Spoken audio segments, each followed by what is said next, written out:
Shout out to all the brothers.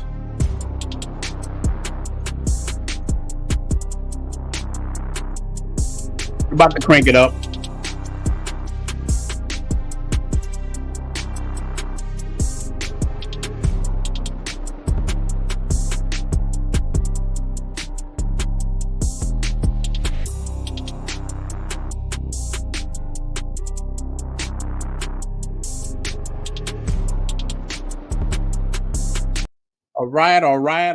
All right, man. Shout out to all you brothers. Glad you are in the building. Look, man, this is going to be a good show. Got my brother already in the back, brother Sergeant Sosua. Make sure now he's always on the show. Make sure you go and subscribe to this brother. He's in Sosua, lives in Sosua. He knows the game on Sosua. Solid brother. Make sure you subscribe to his channel. It's in the description. But I want to discuss some things, man. Look, I got hit up by so many guys. Now, this question is kind of a tricky one. Because look, people been saying Sosua is what's going to be over forever. Look, I was on the island for dang near 2 years before I even went to the North Coast because the people was telling me Sosua was dead. Sosua is like the night of the living dead, man. It never dies. It just keeps going back. So, but what brothers was talking about too was now the sister girls are starting to follow the brothers. You know, they're going to eventually start following you, man. Like, I got fooled into a consultation thinking it was a man, but it was a chick. Now, look, she was a stud, but still in all, she wants to come to Sosua herself to do a reset herself. And it's like, I was trying to get her to go to Punta Cana or go somewhere else. And then a brother sent me a video of an American chick, a black chick, going to Sosua, talking down on it, talking about the brothers. She made a YouTube video talking about the stuff that she saw. And now there was, at least last week, there was a couple of sister girls in Sosua. So the brothers say, it's the party over. Now, are the sister girls going to come? I try to tell them go to Punta Cana or go stay in Jamaica where they at, but they're going to really, they're going to start following the brothers, man. And shout out to the Blue Book Passport Cartel. You're not in our group, man. What are you doing? Make sure you get in the group. It's a good thing. It can save your life. So without any further ado, I'm going to add my brother to the stage. My brother, Sergeant. How you doing, my brother? What's going on? What's going on? I appreciate you. Man, glad to see you in here. But, man, before we go any further, man, shout your channel out, man. Let the brothers know what your channel is all about. Yeah, so thanks to you, you know, Uncle Jay, my boy John, it kind of motivated me to do it. It's the page is called Sergeant Sosua. I'm a military vet, 20 years, retired, living in Sosua, living my best life. It's peaceful, it's great. Pretty much what I'm trying to do is help vets move abroad and find a better life and get off the plantation and find a better way to find some peace, find some mental health, financially be stable, and just live a better life. You dedicate, you know, most of your life to the country and to your family. So, you know, maybe now it's time for you to dedicate some of that time to yourself. Man, that's a good answer because that's the whole thing. You know, people travel and do things for like different reasons. That was my biggest thing, man, because I told you, I was suffering, like I was going through mental anguish in the United States, and I reached a level even financially, rebuilding myself financially, but I lost everything 2 or 3 times, and I'm quite sure all the men that's listening to this have went through the same thing, man. Went through hills and valleys. So, but I realized that I was suffering my own type of PSD. I was suffering these things, and when I went to the Dominican Republic, I never had that again. It just evaporated, and I never been the same. And this without even going to Sosua. Then when I went to Sosua, I saw the other side of the game. This was Santo Domingo. But bro, when I finally went, because I'm telling you, dudes kept saying, you know, my favorite YouTubers, man, Sosua is dry. Don't waste your time going there. Don't know. And look, and I'm be real. It took Flip. Flip told me, hey man, sometimes people, Flip told me, shout out to Flip Flop. Flip say, you know, some people say that because they don't, when you don't know what them happened to them. And real talk, it took me a while to get to the North Coast. I'm talking about a year and a half, 2 years. But when I got there, I see. And look, it took a woman to bring me to the North Coast, bro. I was going to meet a woman in Puerto Plata and end up, her family was having some kind of function. And she begged me to come meet her family. You know, them chicks always want you to meet. Oh yeah, Man, instead of going to directly to Port the Plata, I said, well, I can, if I leave today, I can go to Sosua a couple of days and get back with her and her family. That didn't happen. I get to Sosua, and then I'm talking about from the Caribbean tourist bus, these chicks them kidnapped me, and I never made it. And needless to say, their relationship was over. But I understood what all the fuss was about. I got to be around all the brothers, talking with people, kicking it on the beach. And I'm telling you, man, I felt even better now. Santo Domingo is my favorite, but boy, I'm gonna tell you, Sosua, it was a part of the reset I had never ever felt. it's different. It hits different. Yeah, it's different. Sosua is one of the most different places on the island. But before we get into it, give people your origin story. Just sum up your origin story. You mean as in a What sense made of you kind of get off the couch? What made you take that trip? Like, because it takes something to push all of us. It took my boy definitely. saying, "Hey man, look, bro, you sitting in the house, bro, you got money. Let's go do a trip." And I'm telling these cats, "Look, let's go to Ethiopia." Then they say, "Well, look, man, let's go to Dominican Republic." I'm like, "Man, I really don't want to go to Dominican Republic." Right. And needless to say, Dominican Republic was exactly what I needed. Right. So, what pushed you all the way to do it? So you know, I have some roots in Louisiana. I was Mm-hmm. living out there. I was working for the state, bought a home. You know, the whole traditional thing. I was married.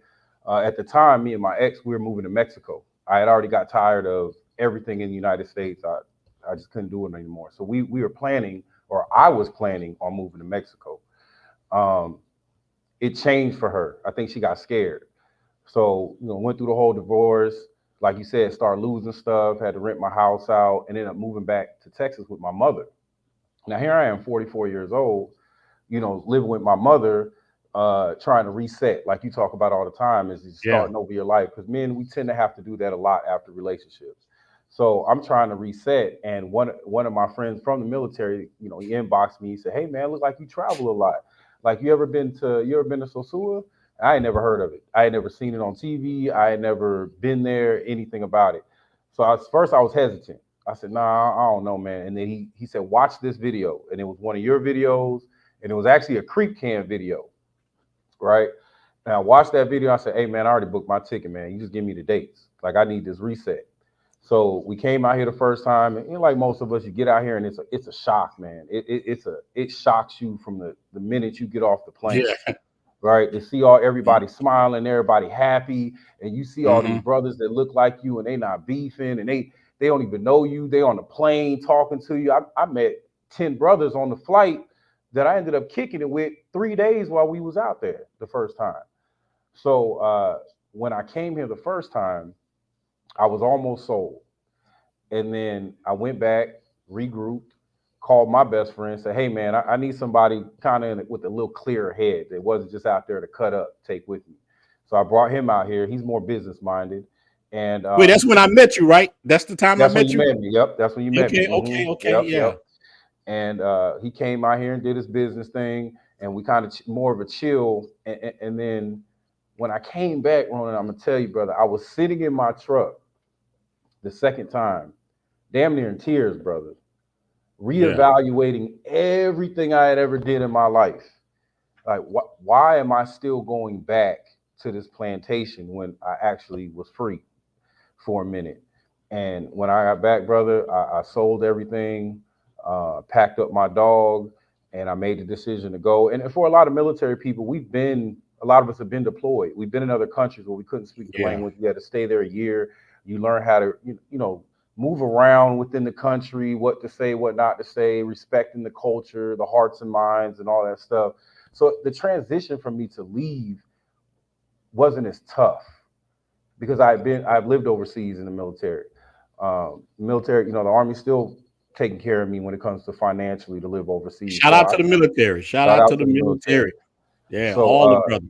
yeah, man, I just pulled the trigger and I said, you know, it's time for me. I've dedicated my entire life to serving the country, serving my family, doing everything everybody tells you to be, especially in the black community as a black man. Mm-hmm. And you know, holding my hat and my chest out like I've never been to jail, I've never done this, I've never done that. This is what everybody told me to be a man, and I never thought about my happiness. And when I came to Sosua And I met the brothers here, and I seen how peaceful and how you can walk around freely, and everybody was smiling and having a good time. I said, there's no better place for me to be right now. And that's when I made the decision, man. I packed up my dog, and I'm here. Man, you did it OG style. I'm leaving and I'm taking my dog. Me and And my my dog gonna do me and my dog. real dog. Go Yeah. ahead, go ahead and meet Yeah, my we dog. go. Yeah. And look, shout out to Men on the Move podcast, man. I Shout out got to a you, chance. man, on the move. All the brothers asked me about Men on the Move. Got a chance to talk to the brother. He's doing well. Salute the Men on the Move. He's definitely one of my top brothers. Salute to the brotherhood, man. Thank you for being a member of the channel. All you guys as members of the channel, man, I appreciate you guys, man. All you guys, man. Brother Phil, brother Philip is a solid guy, man. Shout out to him on Jay in the building. A lot of brothers in the building. But let me ask you, man. So when you made that move to Sosua, what are some of the shocks that you saw that kind of trip you out that's different than what you normally see in America? What just trip you out in Sosua? The women. Let's be real. Let's be real. Okay. Let's keep it a buck. We're gonna keep it a buck tonight. Keep it a buck. You know, we always come on here and say we love our sisters, and we explain why we love them so much. Let me tell you something, man. There's nothing I've experienced. Now, I know brothers are from Miami and New York, and they dealt with Dominicans, and I understand all that, brother. Yeah, they used to the New York, brother. East Coast, Miami, nothing like a homegrown Dominican. It's just hard for me to compare that to anything else, or Haitian, or anybody in the country. So the general theme of the country is people are at ease, they're happy, in general. So when I came here and I started meeting people, and I started meeting the women, and I seen how submissive and nice and sweet and caring, and how they wanted you to meet their family, how family oriented they were, how every Sunday out here in Sosua, the beach is filled with family and children. And everybody's having a good time, regardless of what everybody knows what's going on in Sosua. Yeah. They take a break and everybody's with their family. I just didn't see that back home. I didn't experience that a lot. So that was the key thing. As soon as I touch ground, man, you can feel the energy from the feminine side that just says, hey, you're welcome here. I don't care what you did in your past. I don't care how much money you make. I don't care about none of it, your jewels, how flashy you are, none of that stuff. If you treat me good, I'm gonna treat you good. And I think that's what a lot of men are looking for. And everybody's treated equal. Like everybody in Sosua is treated equal. I remember my first encounter getting off the Caribbean Tours bus. I'm walking down the strip. Woman just grabbed my junk out of the. She caught me off guard. She said, wow! I'm like, hey, what in the hell is going on here? Woman just she's like Bruce Lee, like, whoa! I'm like, hey, man. It was a different world from me. And shout out to my brother Wesley, man. I really appreciate you, brother, being in the building. Look, man, the woman just grabbed my junk like karate, just like the iron claw, the tiger claw. And I was like, I'm looking at her like, oh, I'm gonna fit in good over here. All right. It's right where I need to be. It's right where I need to be. Look, she's like, oh, like, oh yeah. Man, I almost got kidnapped at least twice. I stayed in Los Charamigos. You know where that's at. When I first came out here. Yeah. And, man, I feel like I almost got kidnapped 3-4 times by them chicas, man. They are aggressive in a good way, not in a bad way. So to receive that energy when you haven't received it a good majority of your life, it could be a shock, man. It take a little while to adjust to that. Yeah, to be able to maneuver through it. So, yeah, that was the biggest shock for me, man. The people, I tell people I see nothing but beautiful teeth out here all day, every day, smiles. Yeah. Man, the women are just, man, they hit different. Like a lot of people, I try to tell them, so they'll see some of the creep cam videos and stuff, and they'll say, well, I don't see that many pretty women. And me and even shot on Jay, me and him even talk about it. So Jay, don't listen to don't just go by the creep cam video. Right. They got women that'll just come through like a unicorn and just throw you the hell off. Like you don't know where they come from. Look like some ninja that made them in a lab. You could just be sitting there with the brothers kicking it, and a unicorn just come through. You're like, oh my God. Look, the last day all us was in flip-flop talking. We just sitting there talking. And a herd of unicorns just came through. Like, what the heck? It just froze the whole everything. Brothers got chicken wings in their mouth. Like, it's like it was just that kind. It's just out of the blue. We don't know where these chicks come from. So I tell dudes all the time, don't just look at the creep cam video. Oh, no. Don't just. That's B No, team. You no. don't even know what the hell's going on. Like when you just because a lot of people, DR has like, DR man is a weird kind of place how people look at it.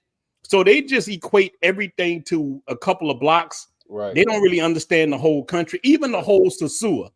They don't see. It took me even getting outside of Pedro Clasante to see the whole Sosua. Right. Sosua Right. has all kind of different things, and it got the good, the bad, and the ugly. And how I feel about all of it, whether it's pay for play, whatever, is just this: whatever people do, they're gonna do anyway. And the biggest part of pay for play in the world is the United States of America. That's the Man. biggest pay for play that you will see in your life is the US of Yes. A. Yes. Yeah. We act like Vegas don't exist in Yeah. America. In New Orleans. In New Orleans, in Chicago, in New York, in Houston, and all these other places. That's the norm where we just try to cover things up in our country like that's not what's going on. But it's very obvious that's what's going on. It's just I heard somebody say the other day that the only difference between what's going on in the United States and what's going on in places like this is they don't want to accept that that's what they're doing in the United States. Yeah. That's the only difference. Well, look, here's the thing. I'm going to trip your head out. Shout out to Yoga in the building. Appreciate you, brother. We're going to open it up in a little bit. I just wanted to get with my brother and just talk. But look, here's the thing, man. I try to tell guys, look, here's the thing in the U.S. U.S. works like this. Women are free as hell in the you can't slut shame them. They can do body shame them. No, you can't body shame them. They could do the whole stroll, whatever they want to. The 304 stroll. Look, even gay men can. And look, shout out to the gay people. That's what you want to do. But they can go to parades. They can bounce that ass, do whatever they want to do, and nobody says nothing. But the moment a black man or even any man, because America is kind of demasculating, but especially a black man, when we do it, everybody has a problem, especially other black men. They hate to see you win. Especially them cats, they will feel like, I'm like, is it okay for a woman to clap cheeks, a gay guy to clap cheeks? But if I want to go clap some cheeks, something wrong with me? I'm some kind of pervert? What's wrong with, it's a problem, and it shouldn't be like that. And they hold us to a standard that none of them's ever seen. That's what bothers me. Yeah. You have some of these women, obviously not all of them, that raise these young men to be a certain man that one they've never had and two they never seen. Like in America, especially in our community, we going 2-3 generations. I was talking to a brother this about the other day. We're going 2-3 generations without a positive male in the family. Big Mama been running the family for 50 years, and nobody asked Big Mama why she don't have a man, or why the next generation of women don't have a man, or why the next generation don't have a man. So we have these young men trying to live up to a woman's expectations, and all of us know that is impossible. That's impossible. Because they will change tomorrow. They'll change when they wake up in the morning. They change when they go through menopause. They change when they have their first child. So that's what I have tried, and I know you probably have tried. Being married, we all look and look. Shout out to brother Flip. Brother Flip, man, you got to come to the show sometime, big dog. You gotta jump on every now and then, big dog. But look, I just give you a shout out. You got to jump on every now and then, because when it comes to Sosua, Flip is the man. Like Flip is the weight. Like Flip, TaylorMade, and oh boy, Bo Rakes is the reason I even knew that it even existed. And Flip them give me inside history of how Sosua has been. And look, man, shout out to his brother here saying that, man, you got to save yourself, man. You're right. Brothers got to save themselves. Like, look, but you hit on something so important that a lot of us are raised just with women, so we already give them the reverence, and nothing against women, but it's time for us to stop. Like you said a couple of streams ago, we got to stop apologizing for being men. Yes, brother. That's real. We got to be men now, and I think if we do that, then if we respect each other, then everybody else we're gonna demand respect. We ain't playing around with it.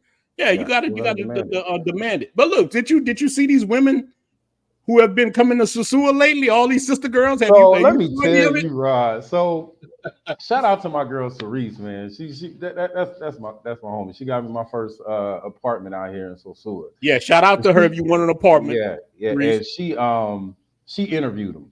Right. And I seen him after she interviewed him on the beach. And brother, when I tell you, you can hear them sisters from the #1 shop all the way to shop number 39 on the beach. And Yeah, I'm talking about just walking around loud. And they're mm-hmm. vets. Shout out to their service. Shout out. And I'm not even talking bad about them sisters, but I've been away from that for a period of time. Yeah. So when I seen it, it irritated me even more. That you have to be seen, you have to be heard. And there's gorgeous, soul snatching women walking around this beach not saying a peep. Mm-hmm. But you have to be seen and have to be heard and have to be loud. And you know, and it just kind of showed me like I'm so glad I got away from that. I had gotten used to that behavior when I was in the States. I started accepting that behavior from women in the States, and I think a lot of us have. But here, when you're here for a while, you look at it like almost like, I hate to say it, how people used to look at us back in the day. Look at them crazy ninjas. Mm-hmm. You know, no racism out here. That's another big thing. Nobody cares what you look like or where you're from or anything like that. So in seeing that, when I tell rubbed you, you. man. Well, look, it must have rubbed a lot of people because people, let me tell you, man, so many dudes, they were like, who left the gate open? Who left the, you know what I'm saying? Brothers was mad. Man. They were like, look, see, I'm like, hey, man, it can't be that bad. But they were like, nah, bro, these women, this and that. And especially that video that the other woman made about the brothers. And I'm like, why are you concentrating on us? Go deal with, you know what I'm saying? Everybody's in Sosua doing their thing, whatever it is. And like, I mean, like, why are you worrying about us? Leave us alone. I would ask that same sister this question. Are you going around snooping around Jamaica and all these other places in Aruba for these sisters on these girls' trips? Right? You put that on one of your streams. When they get off that plane or that boat, they most likely clapping cheeks. Or getting their cheeks clapped on these girls' trips. So I don't see you running around chasing behind these sisters doing the same thing. I think what it is I can't find a man like the ones that are traveling. Yeah. I think that's what it is. And you can admit this too. Look, admit this. This is true. Now you see this, I see this. Look, there are so-called, like they say, Pookies and Ray Rays or cats, you know, who don't really have anything, and they come and have a, you know, they gotta, some of them get stuck in the country. Yep. But that's so small. The average dude that you're gonna meet is either a military guy, got some kind of business, he's doing well for real estate. Like you're a military guy, I'm a real estate guy. Like most of the men I've met, especially black ones, man, they doing pretty good. Yes. These ain't no Pookies and Ray Rays type guy. Bro. Dude, I met with a guy in Santo Domingo. I'm talking to him. This dude was a multi-millionaire, built high rises in Ohio and other places. I'm talking about a lot of the guys are doing very well. So all this, they could miss me with the passport bros or Pookies and Ray Rays. That is ridiculous. You know what I'm saying? I've met more black millionaires here than I did my entire life in the States. Exactly. That's a fact. That's a fact. Brothers that own all kinds of things in the States come over here, invest over here, buy real estate, start businesses, you know, flip. And a lot of these guys that come over here, if you can start a business in multiple countries, you're probably doing pretty well. You're doing well. You're doing pretty well. Yeah, that's the thing, man. So a lot of that, because let me tell you, man, everybody thought the whole passport movement was going to die down. And there's so many haters of the passport movement. Like a guy told me day before yesterday, just because somebody criticized something don't mean they're hating, which is true. But if every video you make is the passport bros take a L, and you're showing like dudes in Cartagena or Medellin that were child molesters, that's not a passport bro. This dude we will condemn people like that. These are not people that represent, and even in the passport bro or the travel bro community, there's people who believe different things. We don't all believe the same thing. I'm more of a men's rights type of guy. We got some guys that just want to be free. Some guys don't care nothing about certain things. I care about. I don't want people getting hooked on child support. I don't want you to be a slave to the system like I was. Took me 20 years to travel. You know what I'm saying? Paying child support. Look, let me give you something real. I read today. The average man dies at 73 or before. So look, right now, if you're 45 years old, my age bracket, you only have 28 years left to live. Bruh, this is so real when you look. Now, look, you know, I just lost my father. My father just died, and my Father. grandfather. And look, let me tell you, all you brothers, make sure you got your wheels and stuff in order. If you got kids, I'm dealing with that now. That's kind of why I'm dealing with stuff in the United States. Make sure this stuff here. I'm telling you guys, we only have a short amount of time. You don't owe nobody snatch. Nothing. Take care of yourself. If you want to go to Thailand, go to Thailand. You want to go to Africa, go to Africa. You want to go to DR, wherever you want to go. If you want to clap cheeks every day, that's your God-given right there. Go ahead and do that. Earned it. You earned it. Because we spent our whole life, we spent our whole life, Sarge, taking care of somebody. Like you just said, man, you felt like you done it. You took care of your kids, been married, did everything you can. You served the country, and you still get the kick in the balls, you know? Yeah, instantly. And to the people that got something to say about what we doing and calling out these one or two people that's messing with children and stuff, half of y'all got family members that's doing that. You got an uncle, you got a Uncle Eddie. somebody, you got somebody, Uncle Eddie. Everybody got an Uncle Eddie somewhere in their family, and you ain't marching him down to no police station. So miss me with that. You know, it's always somebody that has something to say about what other people are doing, and they refuse to look in their own house. So a lot of them people, I just feel like if you're spending so much energy on people that are not bothering you at all, not affecting your family, not affecting your finances or anything, then you just have too much time on your hand. Personally, that's what I feel. Yeah, a lot of men, like I find that a lot of men, but not. It's like it's kind of like a black thing that it we definitely do. is. Look, I just saw this in Africa. Look, I just saw this Africans doing the same thing, bro. You know how the algorithm is a mug. Man, I'm laying on my couch and I'm just scrolling through things, looking at, and it just shows you travel related content. And this African travel content creator came on saying this other brother is a scammer. And I'm watching them like, it was just pure hate. I'm like, man, why do black people around the world think like that? Why can't I look my platform? I tell dudes all the time, long as you're not a hater, I will bring you on my platform, try to help your plan. I'm about the brotherhood. I'm about black men and all men rising to a level. I want to build a coalition. I've told you that, told on Jay, of brothers working together.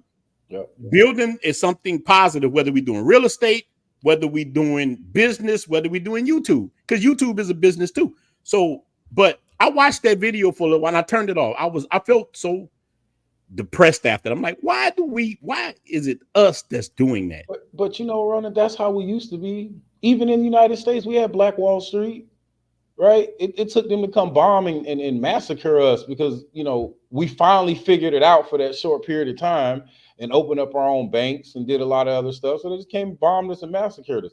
We've done it before. You're doing what most cultures do anyway. There's a Chinatown in every city in America. Why is that? Because they come together as brothers and sisters and they keep their culture together and come to their own. Most cultures do that in the States. I don't know why. I don't want to get into the Black history part of it, but we have to own that. We got to not do that. We have to own that, you know, because there's no excuse now. We have all the opportunities to be successful if we come together, but there's always a hop and bob in our culture. So always a hop and bob. Always a Sam. Now, see, people say Uncle Tom. Uncle Tom was the hero. It's Sambo who was the one. It's not Uncle Tom.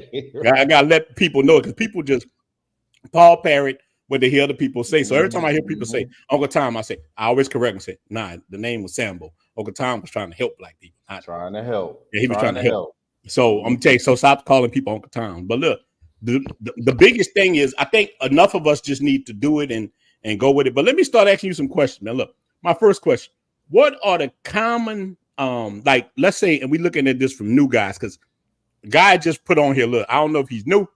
Al Travels, I'll be in Sosua tomorrow afternoon. It ain't over. It ain't over. So look, and shout out to Al Travels. So look, even with that, so he sounds like he travels a lot. But let's say new brothers, because a lot of guys gonna watch this and they want to come to Sosua or they watch videos, they see things. So what are the common safety risks in Sosua and how can travelers avoid them?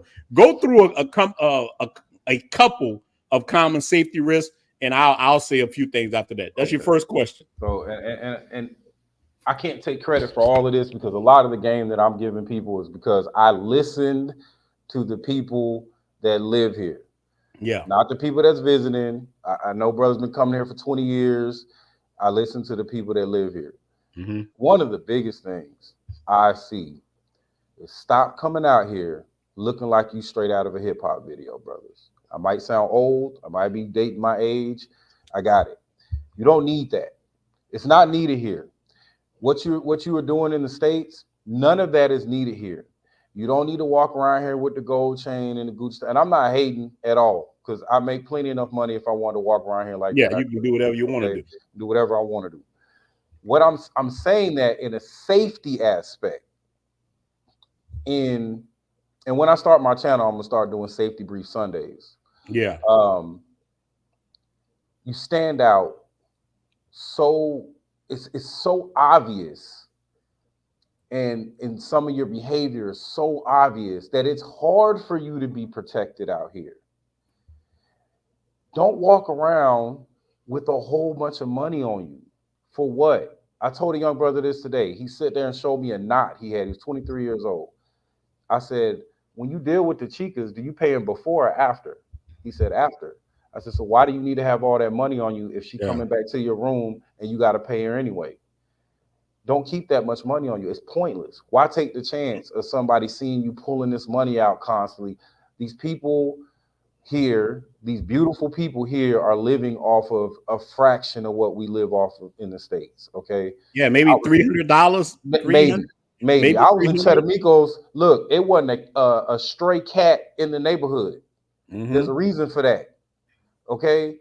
So when you walk around here, I feel like it's disrespectful, but to each his own. You're making yourself a target. You're making yourself a target to the chicas. You're making yourself a target to the locals. So that's my first word about it. You don't need all that, brother. Come out here. The same brother that you see that you might not think, or generally somebody might not think is attractive, will walk around here with the baddest woman you've ever seen in your life. Exactly. I promise you. I've seen it. I've seen it I plenty saw of it. times. Yeah, like I Okay. seen Yes. it. I see it every day, bro. I Every see day it, of the week. man. Every day. Now look, Every now, day. now what you're saying is real, and like especially you going to Santo Domingo, man. You definitely look. I gotta put Santo Domingo in this too because brothers go to both. I call it Dominican Vice. I preach going to both places because I love both places. When I'm in Santo Domingo a long time, then I say I miss Sosua. When I'm in Sosua too long, I go back to Santo Domingo. Right. That's how I live my life. So let me tell you. But in Santo Domingo, I seen the YouTuber just got his phone snatched. What his name, Giamo or whatever. Shout out to Yeah, I that see brother. him all the time. Yeah. Yeah, I see him too, man. Look, I never Yeah. talked to him. He's kind of reserved, the brother. When I see him, Yeah, real quiet brother. I don't really mess with it. Look, I don't walk up to people and be like, hey, you know what I'm saying? I'm not like that. But if you like, hey man, what's up? What's up? Then we brothers. So but I see he got his phone snatched in Santo Domingo. Almost happened to me with a camera before. And I'm gonna tell you, man, because I was in like Santo Domingo Este, and it's different. That's why I tell dudes to go stay in the city central. And even in the city central, bro, there's still motos coming by. Yeah. And you got a $1,600 phone. This ninja will snatch your phone and feed his family. And they're gonna unlock it. And if you got your bank stuff on there and everything, there's people know how to get into your accounts. So, bro, look, I got 2 phones, 2 wallets. Bro, I'm gonna tell you some crazy stuff, man. I got a fake outlet that looked like an outlet. I got off Amazon. I'm gonna start linking stuff like this so brothers can get it. I have a fake clock that's a safe.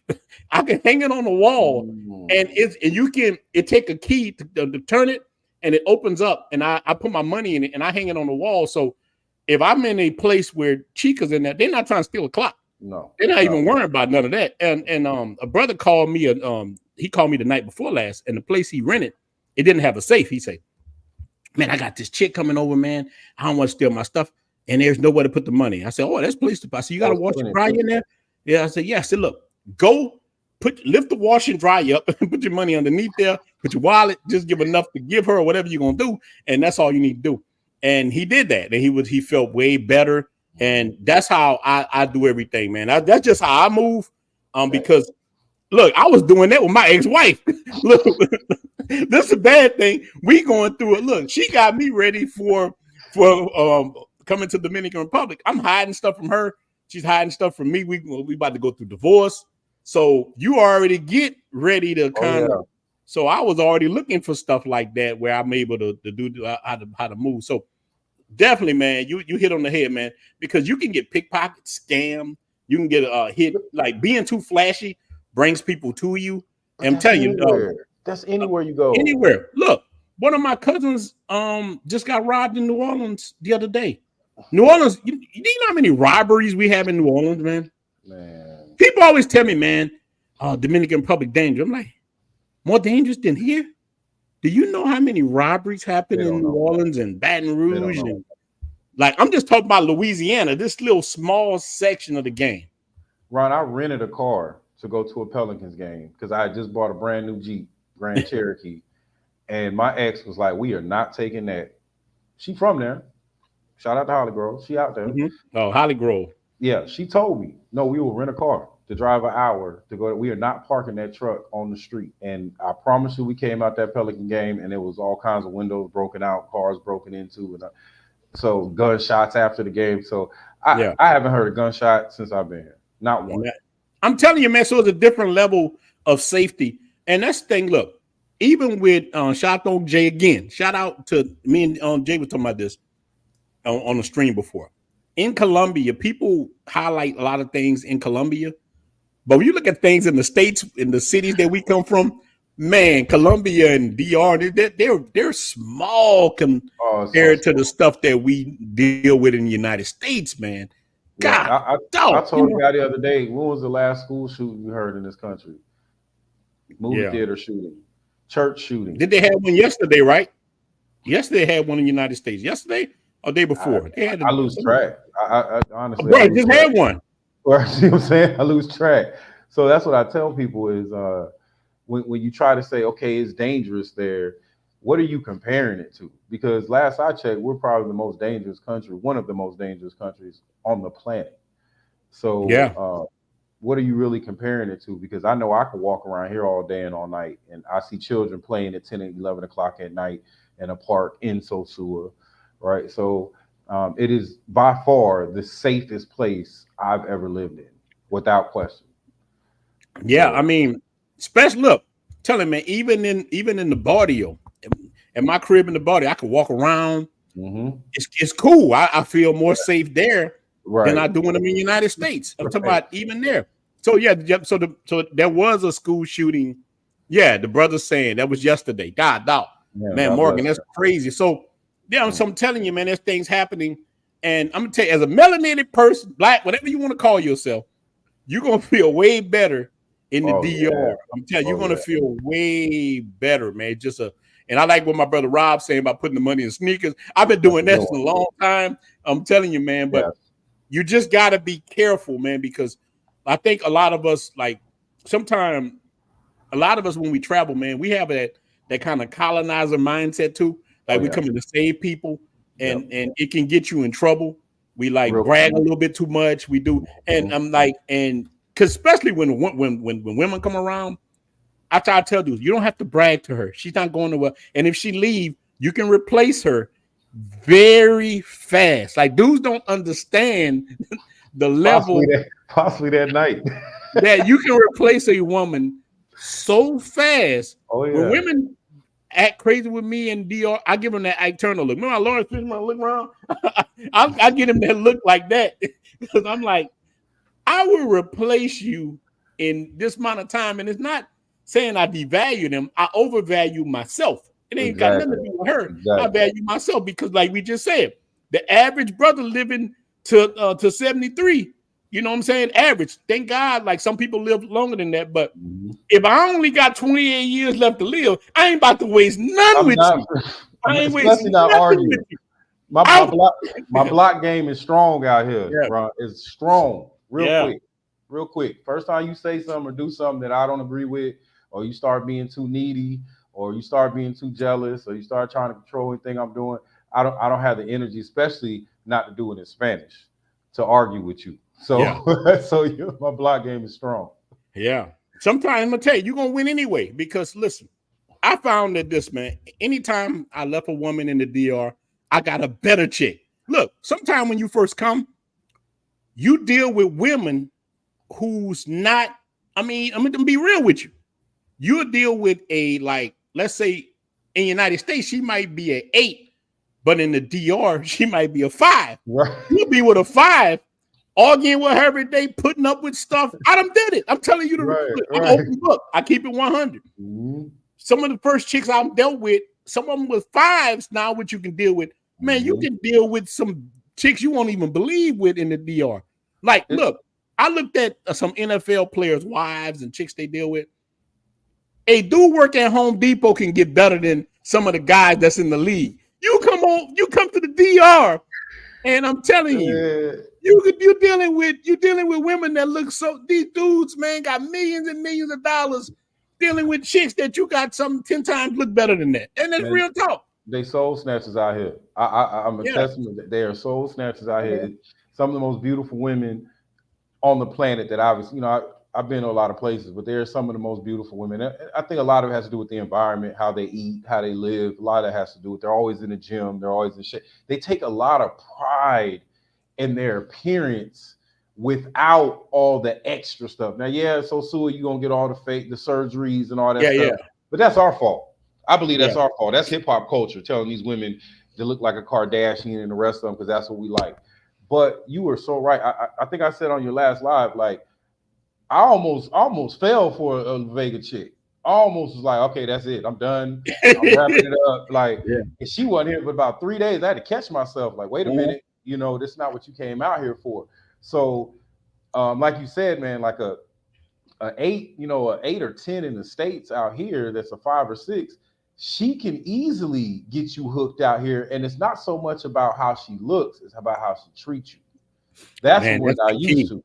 That's what gets you, bro. That treatment. And look, I'm just corrupted. And even though I meant, I meet a chick and I'm like, I'm good. I'm telling you, look, this is the one. I'm out the game. I'm happy with her. And I might be like that for 2 weeks.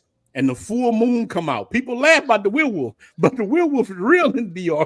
Man, it's strong that out here, stuff man. is hard. It's strong out like, here, man. You mean it. Like, listen, you mean it. And you might mean it. You know how women are saying they mean something today, but tomorrow they don't?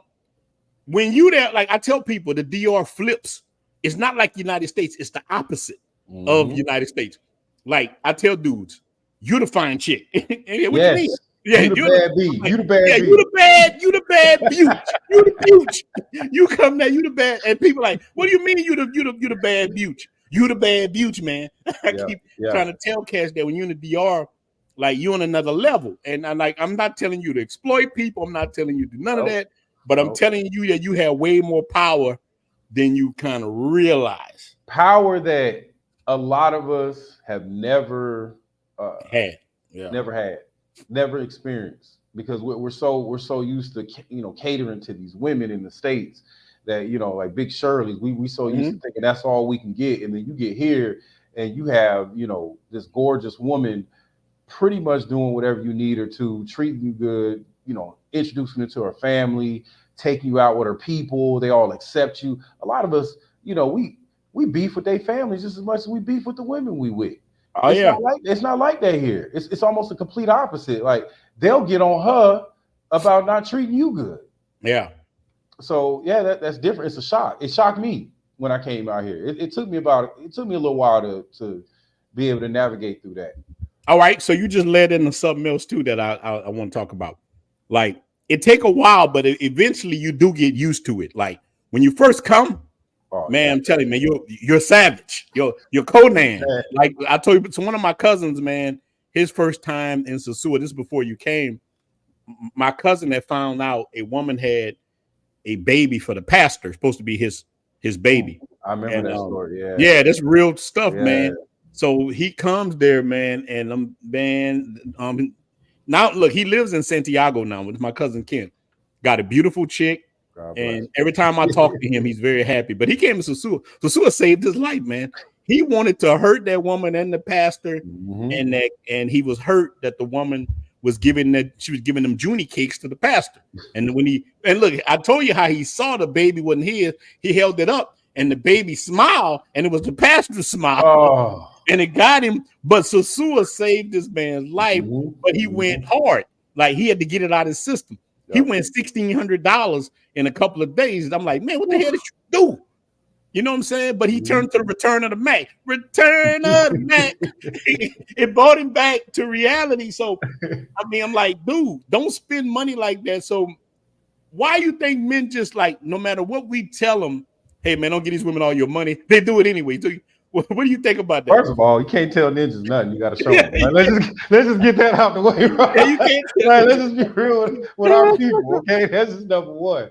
Number two, I think some of them think like, honestly, you just don't know what you're talking about. Yeah. Even if you live here, even if you're here every day, you just know what I'm telling you, I don't know how many brothers, man. I sit down, I see them in Roombas when I'm working. I see them somewhere it flips, and they say, "This your, first question I hear in Sosua, it's your first time." That's general question. They say yes, and I'm trying to give them the game, and I see them that night, or I see them the next day, and they let these girls run their pockets. And I think it's because we're so messed up mentally, bro, in the States that we really think we have to do all that in order to entertain this woman. And what I try to tell them is, you don't need to do all that to entertain her. She's going to entertain you just off of GP. Yeah. You don't have to do all that. So it's hard for them to maybe you don't have to do that because of blah, blah, blah, because you don't dress flashy out here or whatever. But no, you really don't have to do that, because like I told a brother the other day, the same woman that you sitting over there with and caking with and taking out to eat, doing all this extra stuff that she usually don't do, when you get back on that plane, she's going to call my number. That's a fact. Yeah. And she's going to come over here and she's going to cook and she's going to clean and she's going to do everything I want her to do. And she's going to take these little 3,000 pesos and she's going to be happy as I don't know what. So like I tell brothers, it's just your turn, man. You have to have it in your head. If you in Sosua, it's just your turn. That's it. Brother, why, bro? I don't understand why men who've been married, who went through hell in the United States already. I learned that in the United States, just like no matter what I did, it was just my turn. No matter how I could put you in a 4-bedroom house, I can buy you a car, and it's still just my turn. One day you can wake up and just say, I'm not happy. I don't want it. I want to do something else. You know what? I always wanted to be a ballerina. A woman could just say that. A ballerina. I'm like, bitch, you 32. I want to be a ballerina. And you ain't trying to support my dream. Right. She could just leave you. Listen, a woman can leave you, take the kids, and go try to be a ballerina in Utah and never done nothing. And you got to take care of all of them. Man, that's the craziness. And the hard lesson I learned with that, Ron, is 10% of what they say and 90% of what they do. That was a hard lesson I learned. I can listen to them talk half the time, looking right through them. I hear you talking about your dreams. I remember, somebody I was dealing with, she wanted to open a food truck in Baton Rouge. Man, I done got the label done. I done did all the business paperwork, got the LLC. And then she just woke up one day and was like, I don't think I feel like doing that no more. And I was like, what? That's what I mean. Wait a minute. Like, I done did all this for you to start this food truck. And now all of a sudden you just like, nah, I don't feel like doing that. That is real. So I learned, a hard lesson. This is all from lessons. This is not from what I heard. These are from lessons that we talk about a lot on here. And I just learned, I listen to them talk, man. I listen to talk about their dreams, their hopes, all that other stuff. I want to see what you do on your side to me, because everything I've done as a man, I couldn't talk about. I couldn't talk about enlisting in the military. I had to go do it. I couldn't talk about a lot of things, I've done. I had to just go do it. So, I think with them, man, you just got to watch what they do. And one thing I hear, I will say, when the women say they're gonna do something out here, 9% of the time they do it. I don't see there a lot of talk out here. Well, look, man, I learned this right here, man. Real talk. Anytime I've ever needed a woman in the United States to stand by me when things got bad, they haul ass. Oh. They never hold me down. Women want to be at the finish line. I keep telling guys that they're not trying to sit through your struggle story. She go like the song, ain't nothing going on but the rent. Gotta have a J-O-B. If you want to be, they don't care. Look, they can lose their job. A woman can lose everything. You're gonna be there. You know how we do, baby. I got you. Look, she was sitting there. All she gotta do is cry. All she gotta do. Look, I lost my job at Macy's, and I don't know you. You're gonna come there, baby. I got you. Don't worry about it. But with them, soon as you start whining and crying, she's gonna look at you with weakness. She's gonna say, you know what? Albert at work looked very good to me. Man, that work husband. Boy. Yeah, that work husband. You gone. Albert be clapping them cheeks within 2 or 3 weeks. Next thing you know, she's with a gone. wife. With a wife. With a wife. She's With a wife. gone. Yeah, he'll be clapping them cheeks. A woman see a sign of weakness in a man in the United States.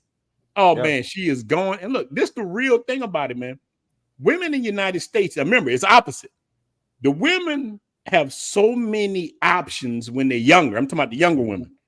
They have so many suitors.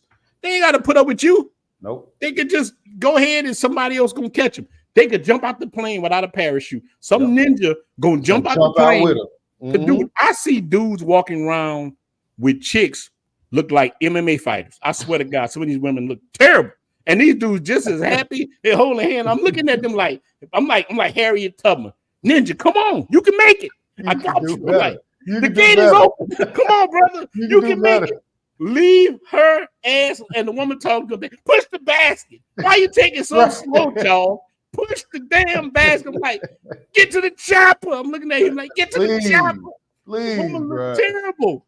I'm like, man, what are you doing? Hey, you remember on Life when Ray kept trying to escape? That's just how I felt, man. If he was flying planes, whatever he was trying to do to escape, bro, that's just how I be feeling. I'm like, dudes is not realizing that but when you leave, I don't care what country you go to. Because look, let's keep it a buck. Any heterosexual man, any country he go to, he gonna clap cheeks. Yes. If you left tomorrow and went to any country in the world, after a while, you eventually meet a woman, and you got it. You in a situation. A regular man it's just natural. It just happens like that. Yeah, it just happens like that. We're just like we said on one another. Like we are the prize. Like I literally walk around here, and this is not a flex. And I walk around here like I'm LeBron James. Yeah, like that's how people treat you out here. Because one thing about American men is we tend to be more loving and caring in a sense than what a lot of the women in these countries are used to. Right? You know better than I do. Like these Dominican men don't play.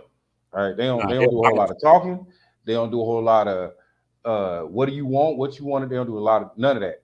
So when we come over here and we're so used to, if we even look at a woman different, then we're gonna go to jail. We're gonna lose everything. So we come over here a little bit more, hey, I don't want no problems. I'm coming over here for peace. So they understand that if you're in their country, if you left America where a lot of people are trying to get to, and you come to their country, it is for a reason, and it's for a peaceful reason. So they can feel that when you're around them. So that's why I say I don't have any problems out here, because I didn't come out here. I left that American mindset, the politics, the how the women are acting. I left all that stuff in the States. I didn't bring none of that crap when I came here, man. You don't need it. Don't need it.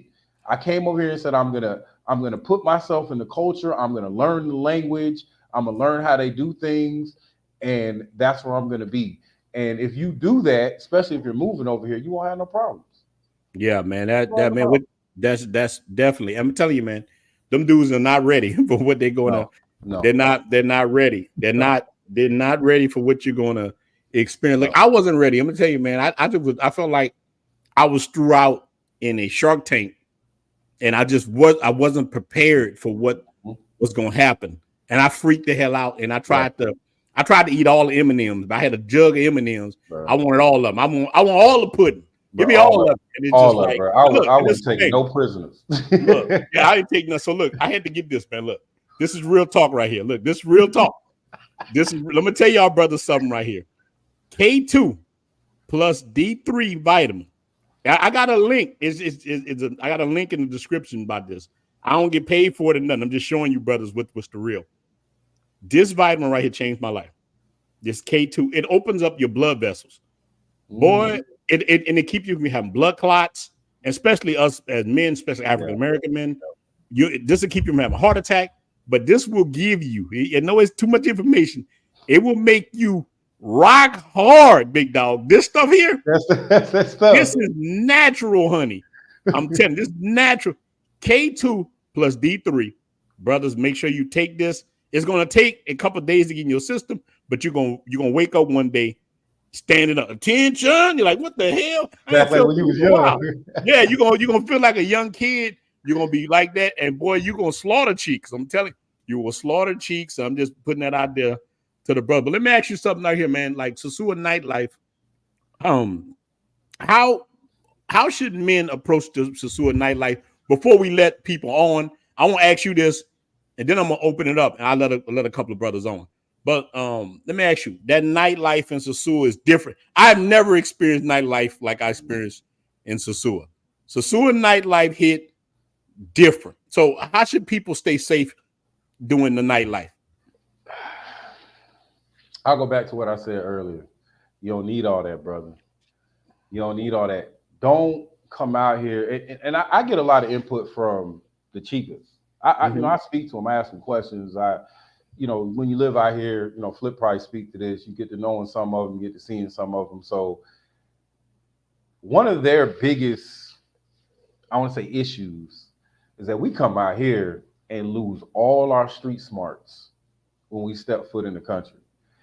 Brothers out here getting sloppy drunk, fighting, arguing with chicas, you name it. That alcohol is powerful out here. And I know brothers out here feel because it's safe and you can get away with some things you might not be able to get away with in the States, that you can do some of these things. But that's just really setting you up. So my first advice, don't get too drunk. You don't need to. Like, if you go to a club or you go out, for most men, right, the whole idea is to meet somebody to take home, right? That's why we go to the club in the States. That's why we do a lot of stuff we do. You don't need to do all that to meet somebody out here or to have a good time or clap cheeks or whatever you plan on doing. A lot of the stuff that we do, a lot of things we've been programmed to do in the States, to meet women, to get women to come home, you don't have to do none of that. None of that. You just have to set a price. That's it. Price and location. A military. So give them the 5 W's, okay? You give them the 5 W's, you will have no problems. Okay, you don't when you out all that getting sloppy drunk and doing all that crazy, you don't need to do none of that. That they look at you different then. They look like you out of control. They don't want to take care of your big 250-pound self, helping you get into the cab and you falling over drunk. Now you cats do be drunk, man. They be sloppy drunk. And look, I'm saying that as a drinker, but when I'm dealing with chicas, I never drink. I drink, but I'm always mindful of what I'm doing. Yeah, man. Yeah, because the chicks gonna pick you up, man. Like, anytime I done been out in Sosua at night, sometimes the chick choose you. I'm gonna read the super chat, y'all. I'm just going to come through a little bit. The chicks choose you. Sometimes you don't choose them. Like you sitting somewhere chilling, you ain't worried about it. You make eye contact though. You make eye contact. It's over. They doing drive-bys out here, Ron. Man. They doing drive-bys.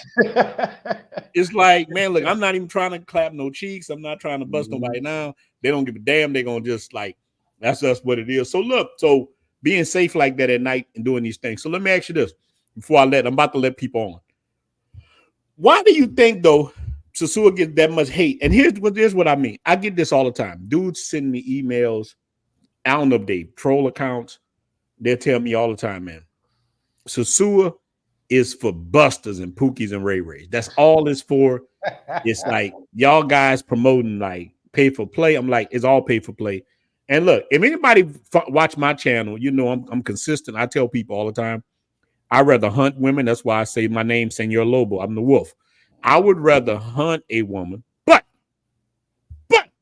I don't let pork chops go to waste. If I'm somewhere and I'm into, I have dealt with working women. I owned everything with me. I never tried to say I was no different than anybody else. I told Catch from the first video I made, you can watch it. I said the same thing. Hey, man, first chicks I met, a regular woman named Nicole. Then I met a woman named Dirty Diana. I kept it $100. And I told people I had more fun with Dirty Diana. Yeah. I kept it $100. And that's what I tell people, that nothing's wrong with that. Just as long as you're not messing with your kids, as long as you ain't out here like exploiting the women. And what I mean by exploiting the women, you bring them to a woman like, I'm not paying you. Next thing you know, she's breaking windows and all kind of stuff, making the brothers look bad. That's what I'm talking about. That. And my question is, what's the flex of not paying them? Go somewhere else. I don't understand. I'm still confused on the flex on that. Like, you get a lot of brothers like, man, I dealt with this one. She didn't even make me pay her. I don't understand the flex in that. Like, there's so many places you can go. There's so many other women you can deal with that won't require that. So why come to Sosua where that's what's going on, and then try to flex and say, well, I didn't have to pay her? To me, it just never makes Yeah, sense. you don't need to flex with that. Shout out to Never, Kel Travels 52. Look, he said, I know Diana. If you got that wolf, you know Diana, big dog. You did good. Cause Diana, let me tell you something. Diana know how to clap cheeks right. Diana is hey, you got Diana, I hey, got bro. Sexy Red out here. So we all got No, you gotta look. I'm sad actually because one of the ones I had in Santo Domingo just got married. Hey, bro, I done lost 4 chicks to marriage. I had a team. I done lost 4 of them to marriage because brothers coming to the DR and they wifing them chicks up no matter what you tell them. And they, when I tell you they wife, look, I have, I got right at 16, right almost at 16,000 subscribers. And I'm gonna tell you, man, I got hundreds of dudes who them came and wifed up. I think DR owe me a check. Let me tell you, no matter what I told them, though, I'm like, hey, man, take your time, bro. You don't need to be rushing. They like, damn, they just want to make me feel good. They like, Roman, man, you don't understand. I said, I understand. Said, nah, man, you don't understand. No, Ninja, I understand what you do. Bro. I understand. He like, man, ain't nobody ever did that. Look, remember on the movie, you remember on Malcolm X? You remember on the movie when Denzel played him? Remember how when Malcolm X was talking to the white guard in the prison, and the dude like, I ain't never seen no ninja talk to a white man like that. So these dudes kind of treat you like that when you try to talk to them, and they like, I ain't never had no woman treat me like that. Rona, she making plantains. Like, she making plantains every day, man. She iron my drugs. Like, dude. It's okay. I understand. No, man, you don't understand. Like, you ain't never. Next thing you know, he done got married. And I'm like, oh, bro. I checked my WhatsApp the other day. I lost 3 to the States, real quick. Yeah, 3 to the States. So that's, hey, I'm leaving. A lot of them leaving before Halloween too. I was like, oh man, dudes grabbing them, cats, and I understand, man. Cats. Yeah. I understand. Yeah, I mean that's definitely. So look. Let me ask you this last question before I open it up.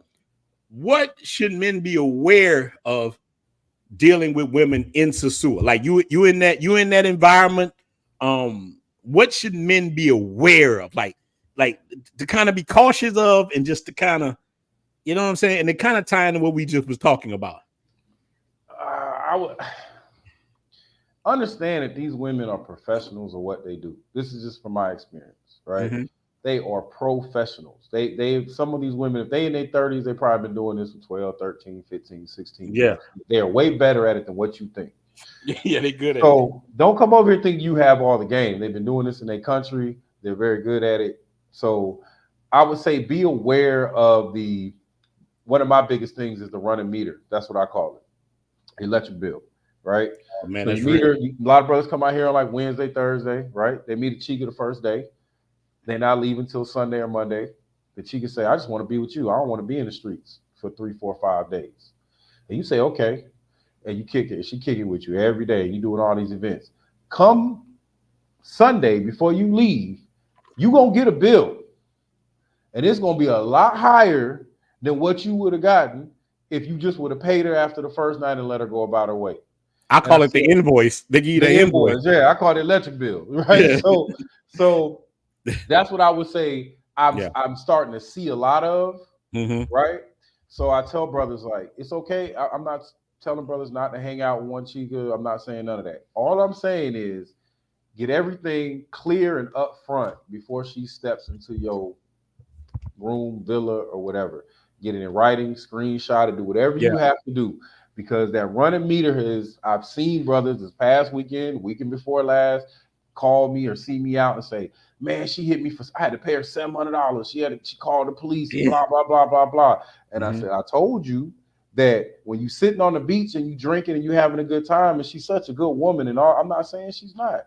But if you haven't set a price, that meter is running, bro. Yeah. I promise you that meter is running. She's gonna text you with, well, I could every detail of what she did for you in them 3 or 4 days. Every detail. Now look, answer this too with that.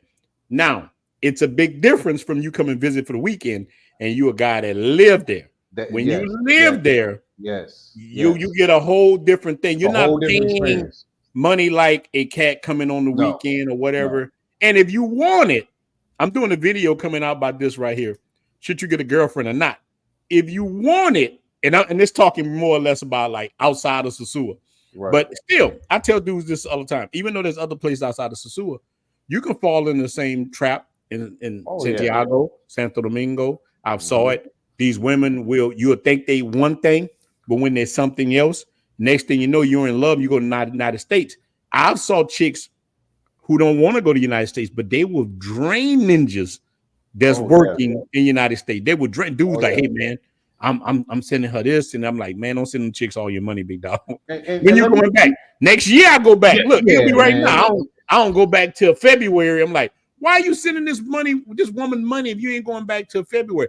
Just go deal with a woman in the States. Look, there's good women in the States too. Yes, plenty of good women in the States. There's women in the States. You don't have to travel. My problem with women in the States, look, I smash them. I don't date them. I smashed one recently. Listen, my problem with women in the States is we think completely opposite. The things I care about, they don't care about at all. But look, thank you for the 999 super chat, my brother. Keep talking that heavy to the brother. That's real, brother. I mean, I thank you for being that's real talk. And remember, all y'all brothers go subscribe to my brother. Subscribe to Jay and them. Subscribe to brother Cam. Appreciate y'all. Subscribe to the brothers. This is the Brotherhood Unlimited Cam in the building. Man, appreciate the 499 super chat. Absolutely correct. You don't have to bring your clothes and chain here. That's real. Look, Cam, I think. Cam. He in Santo Domingo. Yeah, he's in Santo Domingo, man. This is part of that brotherhood I'm telling you guys about. You don't have to do that. Like I said earlier, the first chick stopped me. I got a chain with this cross on it. She took it off my neck. She was like, hey, what are you doing? And we was in Santo Domingo on the Melicone at a steak restaurant. She's like, why are you wearing that? This is my first time in the country. I don't know what's going on. And she showed me love and told me, you don't have to do that. Like, she was like old girl off Martin, Shanae. I got you. She rubbed my shoulder. I got you forever, Shanae. Ooh, yeah. She was like that with me. Not in looks, but just, I got you. I'm going to take care of you. Don't have to worry about that. And I got to put this out, too. So I had somebody, oh, shit. My bad. Go ahead. I had somebody, one of the chicas telling me that her roommate has a man in the States paying all her bills, American brother. She has a Dominican boyfriend. Yeah. She has a Dominican baby. And for her boyfriend's birthday, she hop on the phone and get on this brother's tail about sending her $300-400. And as soon as he sent it, she went and had some extravagant 30th birthday for her boyfriend. And I tell brothers, if you meet a Dominican chick out here and she got a child that's young, that means she's sleeping with Dominican men. Exactly. That baby ain't American. Okay. I did a video about that, talking about Come that. Come on, man. Like, you be smart about that. If they got a child under 5 and they 25 years old, you think this dude left the country? It's no different in the States. So while you sitting at home sending her all that money, where you think this money is going? You have no proof or no way. I'm saying if you don't live here, you just visiting, or if you're not visiting, like Cam, he coming back and forth. He's Cam moving around. If you're not doing stuff like that, you coming out here twice a year. So come on, man. If you really believe this young, beautiful woman is just sitting back waiting for your behind to come from the States every 6 months, and she ain't getting nothing's happening. Them cheeks ain't getting clapped while you go on by one of these Dominican brothers, bro. You gotta be smarter than that, man. You got Dominican dudes, bro. Dominican dudes raw, man. I'm gonna give it to them. Oh man, Dominican dudes raw, man. God, they got so many. Don't play. They don't play, man. They slaughter like you talking about slaughtering villages. These cats. Look, I got a neighbor in the same neighborhood, bro. He got 3 families. Real talk, and he got them all in check in the same neighborhood. All of them. Nobody says nothing to him. He wear these tight ass shirts. Ding, ding, ding, ding. Man, you look. I gave him a Blue Book Passport Cartel shirt, and because his clothes so tight. Here, bro, I'm gonna give you a t-shirt, big dog. Your nipples need to breathe, big dog. They need to breathe. They out here. Enrique, man, your shirt too tight, big dog. In the United States, we'll be thinking you suspect, but I know Dominicans wear tight clothes, big dog. It helps your bachata good. yeah, man. They be twisted. Yeah, he just like, so man, I'm gonna drop the link if any of you brothers want to get on and jump on a little bit before we stop. But look, make sure that you follow Sarge. I'm gonna drop the link, man. And I appreciate y'all. Sarge, so you were supposed to go to Santo Domingo recently. Did you go? Nah, I'm gonna try to go next week. I'm gonna try to go next weekend. Shoot out there. Man, hopefully I'll be back in Santo Domingo. Yeah. I'm having therapy right now with my foot. I got my foot, man. Y'all see I wear that boot. I think I had the boot on when I saw y'all, man. That's limited me. That boot is messing up the game, man. I'm trying to. I was about to get you a scooter, bro. I promise you, I was about to get you a scooter. Look, I actually got a scooter, man. I got a scooter. My foot taking so long to heal. That's what's definitely holding me up, man. So we got my brother Unc Jay in the building. Unc Jay, man, what's going on, big dog? What's good, baby? What's good? Y'all see, man? So Unc Jay, yeah, go ahead. So we talking about Sosua, but Cartagena is kind of similar. They like Cartagena and Sosua is like sisters because all brothers talk about that. It's applicable what we're talking about. And look, me and you gonna do a show on Medellin and Cartagena. I got the thumbnail made up, man. Me, you, and some brothers, we're gonna jump on there and we're gonna do a show about this, man.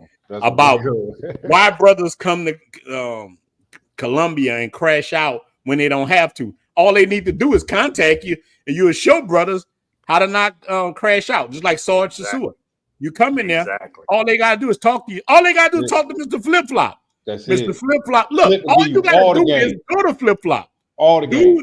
Dude helped me just going to Flip Flop. I didn't even know Mr. Flip Flop yet. I'm sitting in the corner. Brother came to me. I'm telling you, I was telling brothers this. Brothers will come up to you like you in jail. Hey man, you don't want to go over there with me. Cat, I'm sitting over there in Flip Flop at the last table where I sit at. I'm sitting there, brother come to me. Hey, young blood. Hey man, what's up? And he thought I've been over here for years. And brothers want to give you the game. Yeah, they want to give you the game. Ronin, they don't want to listen, man. I tell you what, I was out at the club last night, right? So I'm in the VIP chilling with a couple of my homies, a couple of subscribers. And the guy over there, this chick comes up or whatever. So Unc had already tested the waters for him, you know what I'm saying? And I'm trying to give him game. Like, bro, I'm looking at the phone and she hit me with 300, 250. I'm like, bro, first of all, is $100, but I'm gonna tell you this, she garbage. Like, she one of the chicks that promise you the whole world, the stars and the moon. She gonna make you, just turn to Jesus. I mean, and he was just smiling. And so I kind of whispered in his ear. I was like, bro, that ain't the one. He's like, for real? Man, she threw that big old booty on him again. And before I knew it, I seen him holding hands, walking out the club. I say, some brothers, you just can't help, man, Yeah. But hey, he won't be able to say that Unc Jay didn't try to warn him. Because like I said, I got with her. When I first got here, I was still a little green. And she did the same thing to me. Yeah. I mean, I didn't pay that price. But she did the same. I saw her game is exactly the same as what she was throwing on her boy. And man, got to the crib, garbage. Straight garbage, you know what I mean? So I was just like, get out of here, man, But I tried to. Let me tell you, OJ. He didn't want to listen. I don't know if y'all have any Haitians in over there in Cartagena, but see them Haitian chicks? Them Haitian chicks will put it on you. See, a lot of brothers, a lot of us, man, we'll keep it a buck. A lot of us color struck. A lot of us are color struck. Right. We like them red bone. We like them mestizo. Right. We like a lot of that. But boy, they got some dark skinned Haitians, man. Make you run out of there. I had a chick. I the same way with the darker skinned Colombians, and I tell you why. This is why I think they have. Let's be real, man. Colorism is alive and real. Yeah. You know what I mean? Mm-hmm. So I think we always want what we can't have. So when we look at a dark chick in Dominican Republic or Colombia, well, we're like, we can get that in the States. You know what I'm saying? Whereas that other chick, if she was in the States, she would probably be untouchable unless we had a whole lot of paper. You know what I mean? Like, you got to be Tyrese. Most of the Colombian chicks, when they go to Miami and stuff, like, they hanging out with millionaires. They're not checking for us. You know what I'm saying? Those are like untouchable, the ones that's on the boats with the guys and stuff like that. So I saw one last night, bro. She was pretty chocolate girl, man. And she was putting that thing on him in the club. You know what I'm saying? I was like, yeah, I like her energy, man. She's good. And back to what Sarge was saying about the flex and everything. Me and Miguel, when we were in Medellin, brothers, that dumb shit, throwing money in the club and all that. Yeah. I'm like, what are you doing, bro? the chicks, man, they spent like $1,000 because they had at least 5 bottles come to the table. So they spent a minimum $1,000. And I'm like, you're gonna get the same thing as the dude over here drinking water. And all he got to do is holler at her at the end of the night and be like, you know. And I've even learned, man, like I'm not gonna lie, when I first got here, man, I'm trying to fit in, trying to figure out my way. And when they would have boat trips, bringing somebody to the boat with me or whatever, you know what I'm saying? So they trying to tax me on that. You go out there, the food is expensive. You got to feed them. They drinking. They doing everything. And then they want to try to charge you when you get back to the crib. There you go. Say that. I'm telling you, bro. That's what Sarge was saying. When I go to Chalome and other places like that, them guys will have chicks on the boat. Unc ain't taking nobody. Only person I'm taking is my main chick, but all them working girl, I tell guys, man, you can still have a good time. You ain't got to do that. You go ATVing. If I take some guys out ATVing, let's just go as the brothers go and have fun. You don't need no chick on the back. You gonna pay her to ride on the back with you. Who cares? Brothers want to do that, OJ, man. That's real. And the other thing, right? Brothers don't want to listen. You try to tell them, look, shout out to my boy Bobby with the $19 super chat. Salute. Salute to you, Bobby, man. I appreciate you, man. You're a solid. But see, this is what it's about, man. It's the brotherhood. People watching the stream, doing the things. My brother right here, Vacation Time with Ryan, man. Salute to you, brother. Enjoyed our last stream, man. What up? We gotta do another one. My brother, we definitely gotta do one. Got brother from T Mac. He said, I think those Afro-Colombians hit different. Brother, I think you're right. Look, I got a chance to hook up with 2 of them. Look, here's what people don't realize, Jay. Especially in Santo Domingo, we got a lot of people from Colombia, Venezuela, even Sosua and stuff. They got a lot of different. Absolutely. They got women from everywhere. I'm telling you, like I think all those countries are like that. You can go to Panama. Look, even the chick that robbed on Jay. You saw I posted in the other group. She in Dominican Republic right now. Jay, look. I got DR one right now, boy. The brotherhood is strong, man. Brother sent it to me, and he was like, "Is this that chick that robbed you?" I ran her out of Colombia and went posting her, and now she's in Punta Cana. Yes. No, but that's what I'm telling cats.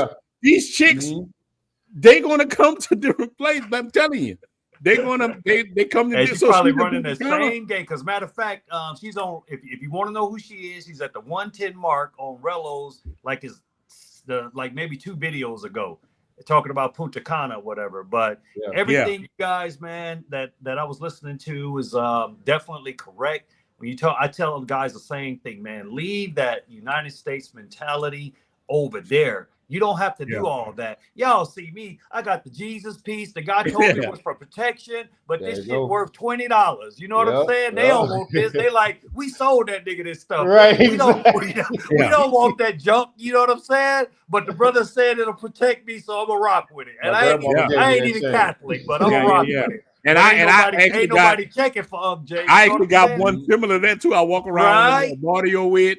And nobody bother me. You know, it ain't necessary, man. You know, and you try to tell these guys and give them information, you know, and some will listen. I will say that some will listen, but some I just put it like this: once I tell you, it's on my back. I ain't upset at the brother because he went home with her, but I just told him, bro, she charging you too much, man, and it's garbage. I'm telling you, that box is trash. Yeah, Jay, remember them safety? Hold on, Sarge. Look, I want you to do this, Sarge. Look. I want you and OJ to do the same thing right quick. Shout out the travel groups. Sarge started one. OJ got his travel group back. I want you to do it because sometimes when you put it in my channel, sometimes Facebook will remove it and think it's spam. They'll think that you posting other people's groups. So Facebook will just remove it. We got a big announcement, man. Due to popular demand. Dr. Hannah Unplugged experience is back in the building with the rebirth. So we're gonna do things a little bit different now. You got the link? We're not posting no naked chicas, none of that stuff. This is for information, man. Giving you guys game. If you ain't seen a chick naked by now, you don't need to be traveling because you thirsty. You don't know need what to I'm go saying? nowhere. But So look, use your imagination. But honestly, man, I feel good about bringing it back because I was getting emails like almost every day, bro. I'm talking about tens and hundreds of emails. And because they're like, people man, come to Cartagena and what happened to Sosua. the group? I'm Those are coming the to main Cartagena. places. So I even started a WhatsApp group. So if you contact me, I'll let you. It's all free. Okay. Mm-hmm. All I ask of you is if you join these groups, participate, share your knowledge, drop some game in there, whatever. So there is no charge, and you can hear it from Monk J. There will never be a charge for the WhatsApp group or whatever. And I don't care if it gets to 10,000 people. We just gonna share information and also wanted it. So it's like if you put a message in the WhatsApp group, hey, I want to get a boat on Saturday. Any brothers in town? Let's do it. Well, now you took $1,000 boat. If you got 10 brothers, that's $100 a piece. You know what I'm saying? And y'all can split the price versus trying to do it on your own. So we need to, I really feel good about when we got groups, man. That gives us the upper hand. Just like me sharing my story about getting robbed. No matter how embarrassing it was, no matter how much Unc took the heat for y'all. You know what I'm saying? Yeah, I still feel good because now we just exposed that chick in the DR doing her same dirt. You know what I'm saying? So let's do that. Also, Sunday at 6:00. Originally, that's my boy. We was hanging out last night, my man. Dividend Passport. Yeah, I muted him a second because I was getting feedback. Yeah, we was at the club last night, but Sunday, Unc is gonna have his first all-star. I would call it like an all-star barbershop. Mm-hmm. You know, on Sunday, 6:00. I'm gonna have all the brothers that come to Cartagena. I thought y'all were coming. I thought y'all were doing it tonight. Man, look, bro. I listen to you, man. Look, brothers got to stop. I ain't trying to step on nobody's toes. You my brother, man. You my mentor. I didn't want to do something without you being a part of it. You know what I'm saying? Oh, I got you. And plus, Colombia play tonight, against Peru. Yeah. So, I see y'all brothers. We're brothers. We're happy and we're colored. Guys, follow me. Follow me at Life of Unc J and sub to the channel. Yeah. Come in on Sunday, 6:00. The brothers gonna be dropping game, man. We dropping nothing but heat. We're gonna tell you all things Colombia, 6:00 on Sunday. We wanted it after the first two games are over with. And then you got a couple hours before the night game, so there's no excuse. So yeah, come on in, tap in. Plus, man, hey, I could use you guys' support, man. I'm like 30 people away from getting monetized. So nice. All y'all brothers, 30 of y'all right now. We got you. Man, give 30. We got you. Man, go give 30 subscriptions, y'all. Free, I got 20 I got 20 my on my watch hours right from Ronin, so it works out. Support Sarge, man. Support my man. Dividend Passport. We did a live. He was my first live, right? Yeah. Brother was dropping gems, bro. He was dropping gems on getting your paper right, man. So salute out to you, man. Thanks, Edwin, for being on my channel, brother. Man, that's what's up. Look, but before you get on, Edwin, Sarge, put your Facebook group in there. I'm part of it too. Put your Facebook group out. Put your Facebook. So I started a group called the Passport Platoon. It's more geared towards the vets. Shout out to my boy John Davis, who actually live out here in Sosua. He was kind of like the focal point of it. He put out a lot of books. I'm gonna drop a lot of his information too. So we're working together now. He has a couple books out. Definitely helped motivate me as a veteran to get out here. So I always got to shout him out anytime I talk about vets or anything I'm trying to do, because he kind of pushed me in that direction once. I only met the brother once, and after that that's all it takes. That's all it takes. All it takes. So shout out to John. So yeah, we're just trying to help the vets, man. When you get out in the military, you never leave it. You never leave that brotherhood. So now I feel like we can give back to them. So I started the Facebook group. It's a lot of veterans in there. I like to keep it veterans, and there's a reason for it, not trying to exclude anybody. But we do have a different lingo, and a lot of things we're going to talk about are getting your VA benefits straight. What type of VA stuff they have out here, getting the vets together and doing something to show the vets that we care. And so it is veteran driven. So I just want to put that out. Obviously, I got brothers hit me up all the time. I'll give you all the game. If I see you out here, it's all love. But I'm more geared towards helping the veterans, no matter what branch, no matter how long you served. I really, none of us really care if you served. You served. You went through basic training. You good with me. If you made it through there, you good with me. No, I told one of the brothers to reach out. I told a brother to reach out to you. A solid brother. I probably ain't gonna say his name. He's a good brother. I told him the other day, man. I think he did. He's a solid guy. Shout out to that brother. And told him to reach out to you, man, because he's about to move to Puerto Plata. I say, hey, man, you're a military guy. I don't know a lot about the military, but military people have supported me from the day one in New York City. Look, that's why you don't see me wear a Saints hat. That's why you see me walking the New York hat, because it wasn't my ninjas that represented me. It was New York. Hey, Ron, from day one. Sarge was saying about the lingo and everything. So we ain't messing with no big chicken dinner, guys. Now, if you're military, you know what that is, right? What is that, Sarge? What is that big chicken dinner, man? Man, look, I ain't heard that in 2 years, huh? Man, shout out to the military. Shout out to the military. That's a bad conduct discharge, man. Big chicken dinner. So he's right about that lingo. We think a little different, man. We got but like I say, we mess with all of them, man. I don't wore 3 uniforms, bro. So, but that's why I rock with the military, man. Military people, they got like military people. I find you can talk to them. They gonna at least keep it a buck. Sometimes you get with ninjas off the street, man. They ain't listening to nothing. I'm gonna tell you why, Ronin. Because everything we do in the military, that's one thing I always give the military credit for, the Army credit for is, hey, there's no gray area. No. If you jacked up, somebody gonna go right in your face in the middle of the day and tell you jack the hell up. And I always give the military credit for that, because there was no gray area, man. Like, no, they're gonna tell you what to do, right to your face. If you like it or not, you're gonna do it. Suck it up and keep it moving. And what I think it did is later on, once I retired, now when people see me, they know if I tell you something, it's 100. I don't have time to be playing with you or your feelings. I'm not gonna be disrespectful. I'm not gonna be rude. But I'm gonna tell you, if you ask me, I'm gonna tell you what it is, and you just gotta keep with it or keep it moving. So I always give the the military service credit for that. Is they're gonna show you that there's people out here. I don't care if he's 5 foot tall and I'm 6'4". That little bastard gonna walk up to me, put his hand in my chest, say, "You jacked up, let you know stuff together." You know what I'm saying? You gonna listen? But look, Sarge, brother asked him. He say he need help with that 100%, but he's not on Facebook. Do you have an IG? You can also reach Sarge by his email. Give your email. I'll stick that in there too. I'll put that in the chat too. Mm-hmm. Yeah, put your email in the chat. Brother Ray can get on there. Yeah, I got you, brother. This is what it's about. Listen, the brotherhood is so important. Brother Irwin.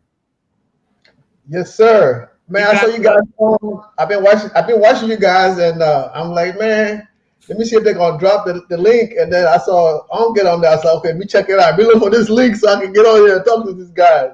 Man, I'm always gonna drop the link, because you know why I drop the link on damn near every video?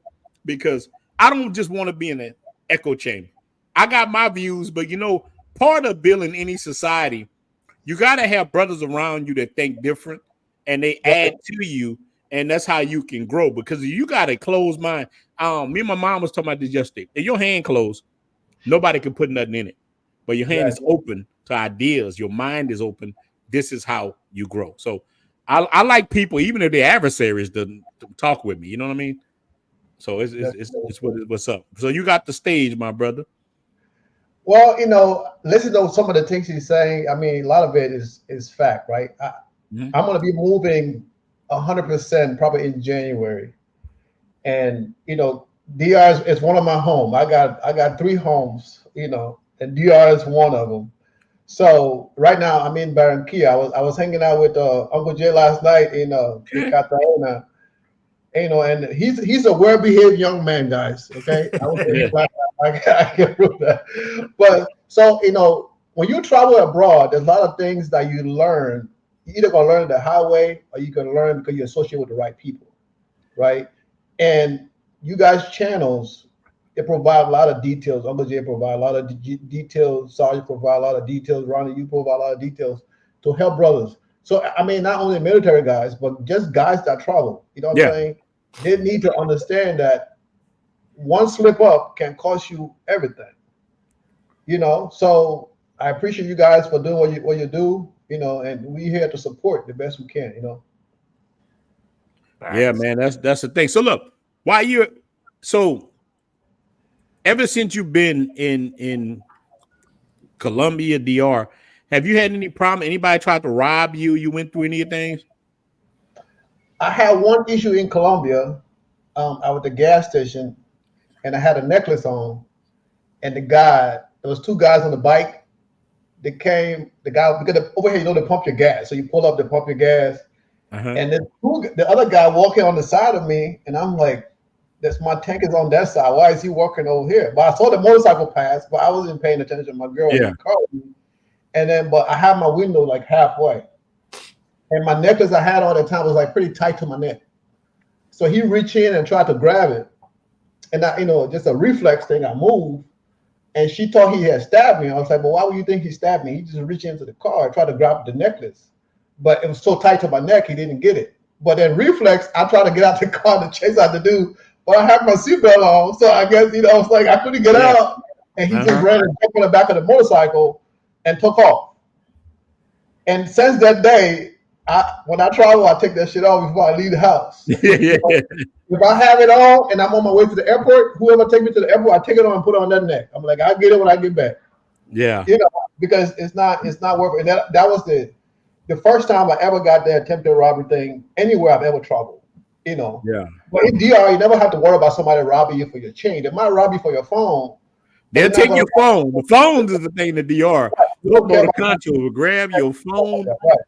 Man, they some phone grabbers in the DR. Like they will get your phone or even your camera, man. I've been in situations, but I find in certain areas of the DR, and I find, listen, if you're with a Dominican person, a real one, they're going to kind of tell you the areas that you need to be in, where a person to do that kind of stuff at. Because even the brother Giamo, when he was talking about the person took his phone, he went off the beaten trail. Like he went to a different. There's an area that you go in. Let me show you, man. God, I don't have that little camera. I got a little camera I film with. I can put it on my hat. It's about this big, and you can't see it. It's so small. I could be a world-class creep camera if I wanted to, but I just don't. I don't really do it like that. But I could if I wanted to just film booty cheeks and Sosua or caught the hand anywhere I wanted all day. I can. But and even with that, man, sometimes I got mixed emotions with that because it's how a lot of people come to the country. It's a lot of, and Sarge, I want you to answer this too, but let's get to the super chat. We're gonna get into creep camming right quick with all you brothers. So my brother Phil, man, shout out to the $50 super chat. Brother, look, man, let me tell you something, man. Brother Phil, look, I gotta say it again. Brother Phil always come through. It's just, man, it's just real. He say, y'all bring back memories. I remember Basic getting roasted for being made to sweep in the sunlight off the sidewalk. Man, yo, so Brother Phil, I didn't know. So look, shout out to Brother Phil. He's a truck driver. Shout out to my truck drivers. I didn't know Brother Phil was military too, man.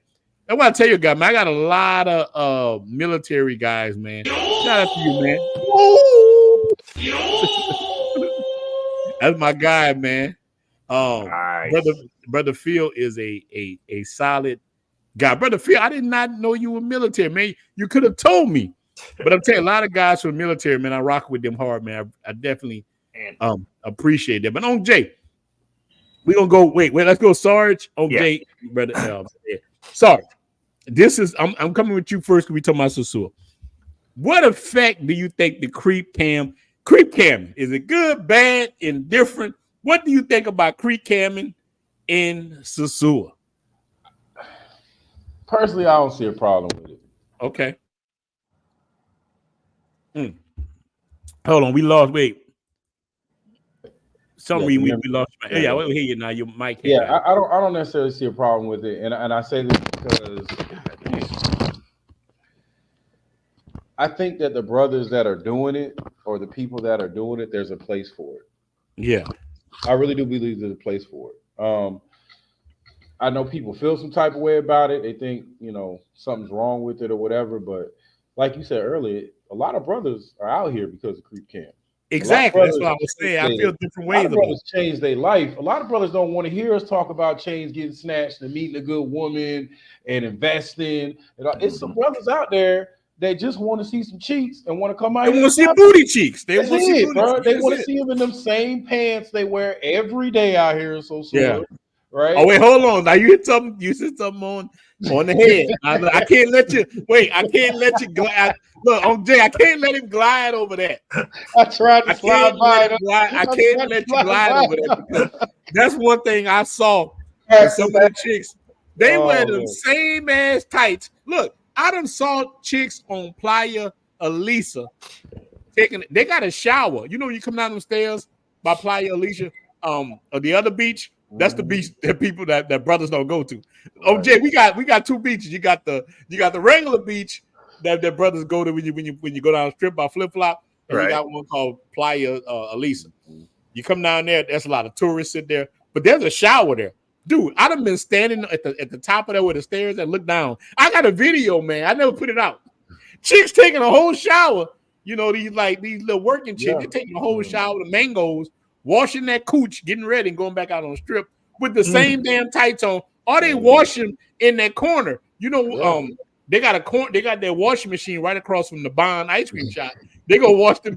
You laughing because they wash them tights. Look, OJ, they wash them tights and they go right back on there. And the brothers, every other video, I see the thing.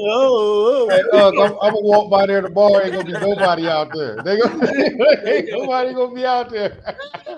Man, so I couldn't let you glaze over. They got the same tights on.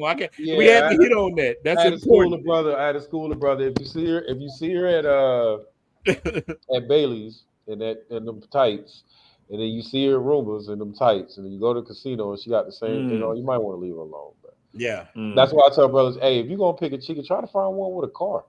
Yeah, she's struggling. That means she can come back and forth. You know how women travel with everything in their car. At least they change clothes 2-3 times a day. And I only learned that from Flip. See, Flip, man. Flip don't get his credit. Flip was like, hey, man, if they don't have a car, P, leave them alone.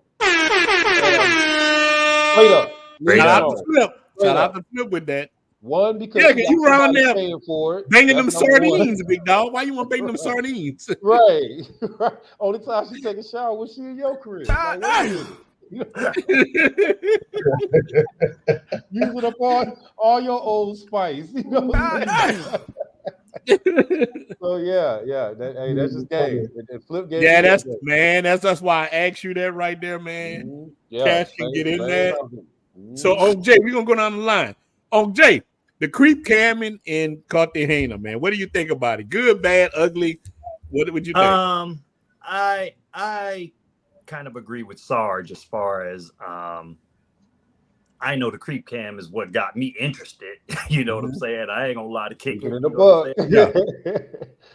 But so there's two different type of YouTubers.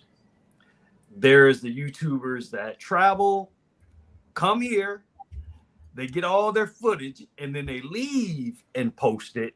Yeah. And there's guys like Sarge, like you, like me, like Edwin. We live in these places. We can't be known for that. No. So I have guys, man, like when I'm in the club, I do a scan of the room, but I don't just focus on one person, because that chick sees that video, and then when she sees me again, she's telling other chicks, that's that guy, he's doing YouTube, and he's gonna put you out there, whatever. I don't even want to be known for that. So, I felt good, man, when I had my man on my show. He did my first show. And there was a lot of brothers that were like thanking me, man, thank you for putting out this good information, because, man, my man Edwin was dropping Jews, and definitely holler at him if you wanted some advice on investing and getting your money right or what. I mean, he was telling me some stuff, and then we in the club. I'm introducing him to some of my friends, and they getting his number and everything. Like, man, that guy, what? Let me holler at him or whatever. But yeah, that's the brotherhood.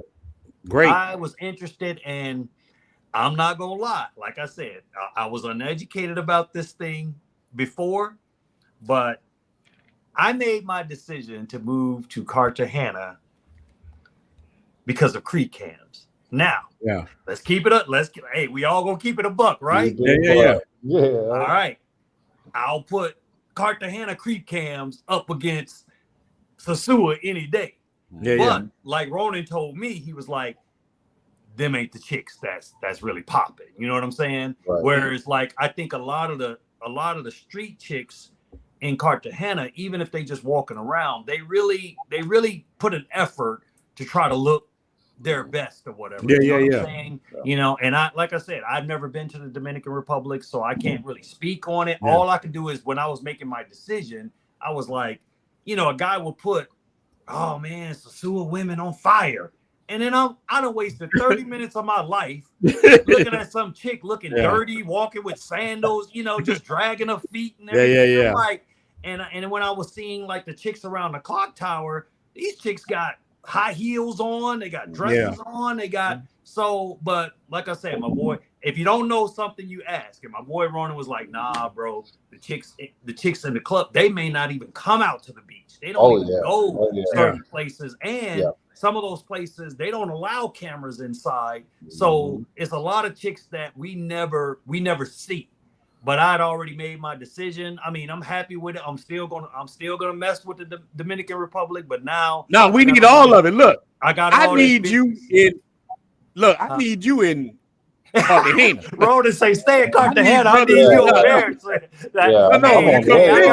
I got too many people depending on me now being over here. Yeah, now let me tell you, man. Now this is the thing, and this for all you brothers on here right now, all four of y'all, man. Once you start showing your face, man, let me tell you something. Everybody know you. And it's bigger than you think. And it only get bigger and bigger. People see you, especially black people, man. We all link up with each other. Y'all don't realize YouTube is a TV station now. Like, YouTube is conquering mainstream media. So you see people watch this. You say, well, there's 164 people, but that still get played over and over and over for years. Thousands of people watch that. Thousands and thousands of guys gonna watch this. And they're sitting there. There's people in Russia right now watching it. You don't even know what's going on. So your words have to be, you know, you got to understand. They're definitely weighted. Getting emails from overseas, you know? Yeah, I get emails from everywhere. So my brother, King John, appreciate the shout out to you, brother, with the $2 super chat. To the Brotherhood, that's what it's about. So I'm gonna ask you the same thing, bro. I'm going to meet him after we done. Yeah. Well, man, shout out. He's a member of the channel, man. Shout out to you being a member of the channel. Before you go to Ed, let me say one more thing before you go to Ed. Something else that Sarge kicked on, man, about he was dropping some Jews about getting a chick with a car. At least you know she got something, or she can provide some type of value to you. Yeah. Because my girl, when I met her, she had a car, she owned property, and that's, you know, to be honest, it's actually easy to tell who's a pro and who's not a pro. If a chick ain't got nothing going on, no car, no home, no nothing, what can she offer you except how is she eating? That's what I'm trying to tell brothers. Yes, she eating. She gotta eat, right? I'm not. Wait. Do I gotta say this? And there's a reason, and there's a place. And she belongs to the streets. Yeah, okay. I'd rather brothers, man. To be honest with you, like you were saying earlier, Sarge, when you're not with that woman, if you go back to the States for 6 months, you think your little $500 you gave her, that little $200, they thinking like, man, okay, this guy's sending me $300, I can make more. You know what I'm saying? Yep. But nah, bro. Yep. I'm like, nah. Yep. They're not looking at the long term on Jay. Man. They don't want to know, bro. They do not want to know. And all you got, I mean, think about this, right? If her Instagram and it tells a story. If she's on boats, if she's in these expensive hotels, and the reason I know that they're probably selling that box is because my girl was considered like in the, you know, like higher income level for Colombia. And everything that we do is something new for her. Because locals can't afford to do the tourist stuff. She had never been to the islands, and she lived right here. She had never been to the Sky Bar. She had never been to these expensive restaurants and stuff like that. So it's right there in front of your face. You just got to get over that. And this was a previous show we did, the allure of Latina. Once you get over that and you start thinking with some sense or whatever, you go into Sosua or Cartagena looking for a wife, man, please. Yeah, don't do. But look, let me ask you something on Jay. But right now, this is the most important question. Yeah. If that woman left you tomorrow, would you really care? You can get another one. Man, that's what different. That's what separates brothers with a passport. Look, listen. Hey, Sarge took my line, brother. Look. Sarge took my line. That's what I say. Man, I feel like I'm the LeBron James of Cartagena, man. When I walk in the building, they all stare. Man, look, me and Ed, right? We was out last night. We in the VIP by the DJ, you know. And like he said, he was like, you a good guy, whatever. I'm drinking water all night, you know, being aware of everything that's going on. Man, them chicks was looking at us like a piece of meat, bro. Like they wanted to get up there so bad. Now, I hate to say it, but hey, y'all don't tell Ed, but he brought sand to the beach, you know. But he was a little upset that he brought some sand. That ain't wrong with that. Don't let him shame you, bro. She was holding him tight, but you know what I'll say? Nah, I got to give my boy credit. She was a lawyer. So all right, when guys say, man, you can't get no, in Colombia, Cartagena, you can't get no regular chick, that's a lie. But guess what? Sarge spends most of his time, he only spends 3 months out of a year in the United States, the rest in Dominican Republic and here. So if you here, you can find a regular chick. I know a lot of regular chicks, but I'm not gonna introduce them to no passport pookies, you know, that's coming. And I know what y'all doing. Y'all ain't ruining my reputation here. Now, if you move here, got you back. Hey, because you got to deal with all this my shit. girls' friends. They be asking me for Americans. You don't get active duty treatment or active duty pay if you're a weekend. If you're in the reserve. Hey, enough said. Enough said. That's what it is. That's it. So, brother Ed. So, in your experience, so what do you think about the whole creek cam thing? What's your input on that? Well, I'm gonna be devil's advocate here. I mean, go ahead. I want you to be.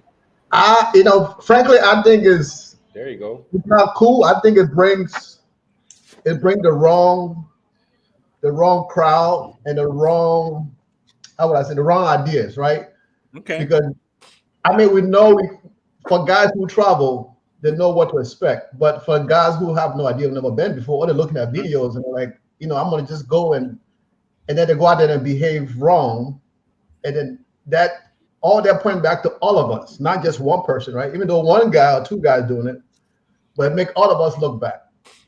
So for that, I don't like it. But like Uncle Jay said, I watch them from time to time. I look for the one that have the biggest booty. I'm a booty guy. So, I'll get my few minutes here. And then I'll be like, okay, I had enough, and I'll leave it alone. But I mean, it helps out too. It brings more popularity, but sometimes it can bring the wrong people. That's my yeah. Well, sometimes it does. So you're right. So you got like me. I say I got mixed emotions. I think creek cam is a good thing and a bad thing. I just think, but I tell men all the time, once you start a YouTube channel like us, we on here, and you show your face, you can't be a creep camera. The creep camming lifestyle is gone for you. Yeah. It's over because people know who you are. Because you see most creep cameras, you don't know, especially in DR. I know a few of them. Many of them are like Haitian brothers. They're not even American dudes at all.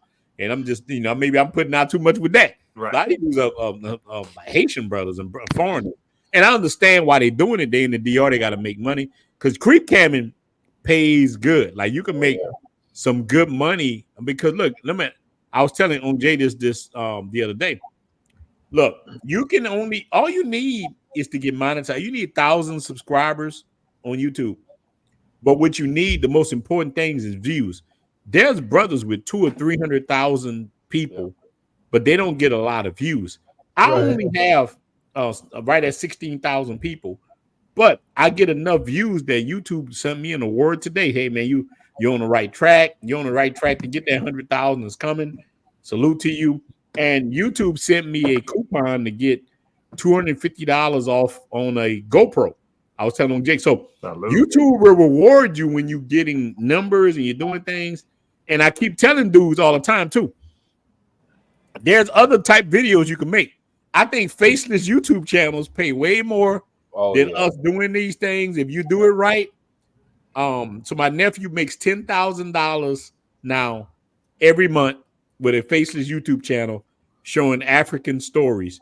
There's like he's showing African stories about Ayance the spider and all these things, and people watch. AI has leveled the playing field where you can make a lot of money, but a lot of dudes are on these 9-to-5s, and the 9-to-5s take all your time. So when you get home, you ain't got the time to sit there and do. You ain't worrying about doing that. You just sit there a little while. You might watch some Martin Lawrence, go to sleep, and you say, I'm gonna start a YouTube channel one of these days. And then you get mad and you sit there, you see on Jay, you see me or somebody, and then you say, man, Sarge coming here. He in Sosua. You know what? He ain't nothing. Sarge, see that guy, Sarge? And Sarge, you get ready for this. It's coming. Dude's gonna start hating on you for no freaking reason. They're gonna say, he ain't nothing but a trick. He ain't got no women. Who you think? And it's gonna be black men that look like you. They're gonna start. So Brother Irwin, that's the part that I don't like. Is the hating us. So I agree with you with what you're saying, but I also think Creek Hammond helps and hurts at the same time. Yeah, it does. And then as far as people hating, let's say if somebody like on Sarge or Uncle Jay or you or me or whoever else, I love those because if you can do better, right? Then you do better than me, right? But if you can't, you shut the hell up. It's just plain and simple. You don't tolerate it, because the bottom line is you here to help people, right? We are here to help people provide information that people can use to better themselves the best way we can. Now, because that make people see me and say, oh, they got on YouTube. I'm just a regular guy. You know what I'm saying? I might have a couple of pennies in my pocket and wear clean underwear and stuff, but I'm just a regular guy. Yeah. Yeah, but let me ask you a question like that this brother just said right here on the passport villain. So what he said is, how does creep cam add to the bad behavior? Well, and I'm playing the devil's advocate. So okay, let's say the guy. I mean, so from creep, that's what they call it, creep cam, because it's creepy, right? You're recording somebody who you're not getting the permission, and they're trying to get the best angle that will get them more views, right? So I mean, from I'm trying to think of a nicer word to put, but I mean, from a standpoint of being proper, is inappropriate, right? Because you don't want nobody doing that to your mom or sister, or like me, I got 4 girls. I don't want nobody that doing to my girls, even though I may watch it, but still, I'm a man. At the end of the day, I'm a man, but still, it's inappropriate. And people got to make a living, so I don't bash that. You're never going to see me online and say, hey, stop the creep cam. No, make the creep cam. But if you get busted and go to jail and stuff like that, then you're going to have problems, So. Yeah, but look, you just bring up something that I'm thinking about. Look, and at the same time, look, creep cams do numbers. The brother, we're just talking about pressure bust pipes. Creep camming does serious numbers. Like it brings in a lot of money. So that's not the part I dislike. I don't like all they lumping everybody in with it. I think it's just like hip hop. You got hardcore, softcore, of like porno or whatever. Like, don't lump everybody in with the same thing. Creep cam should be his own thing. Creep cam, you got brothers on this, brothers on that, and we should all fall into certain things. But a lot of people, especially the haters of the movement, they lump everybody into the same thing. That's my gripe with it. And I think eventually the government gonna step in. This is what I'm thinking. That the government gonna come in and they'll say, well, hello, wait. We don't want y'all doing the creep camming, and I don't want to get caught in that. That's my whole thing. So you'll see me make a video about Sosua, and I'm just showing up the freaking water. Look, if I showed you all the videos I have with women, you would trip the hell out. When I tell you I got hundreds of videos with women, but because I live there most of the time, and I know a lot of the chicks, I ride the Caribbean tourist bus with them from Santo Domingo to Sosua. I know piles of them. So it would just go left. Now, look, you could do like other brothers do. You could pay them and say, hey, come on my channel. I'm going to pay you or whatever. And you could do it like that. But nah, man, but like the creep cam thing, because most of the creep cameras don't live in Colombia or the DR. They come there and they come there a little while, make their videos and just roll out, you know? So Unlimited Cam, are you in so you in Santo Domingo, Unlimited Cam? Nah, I'm back in the States. I'm in Atlanta right now. Boy, damn, I know you feeling like, God damn. Boy, that boy moved quick, man. He be gone. He be gone. Cam, I'm in Atlanta. So Cam, what do you think about the creep cam? So brother Eugene say creep cam is what sparked all of it. Big facts, though. Now look, creep cam like Charles Tyler sparked me, but brother, I got you. Charles Tyler and Taylor Made and Brother Flip, Frustrated. That's what got me. But I understand, bro. Look, I got if I unleash the dragon of the footage I got.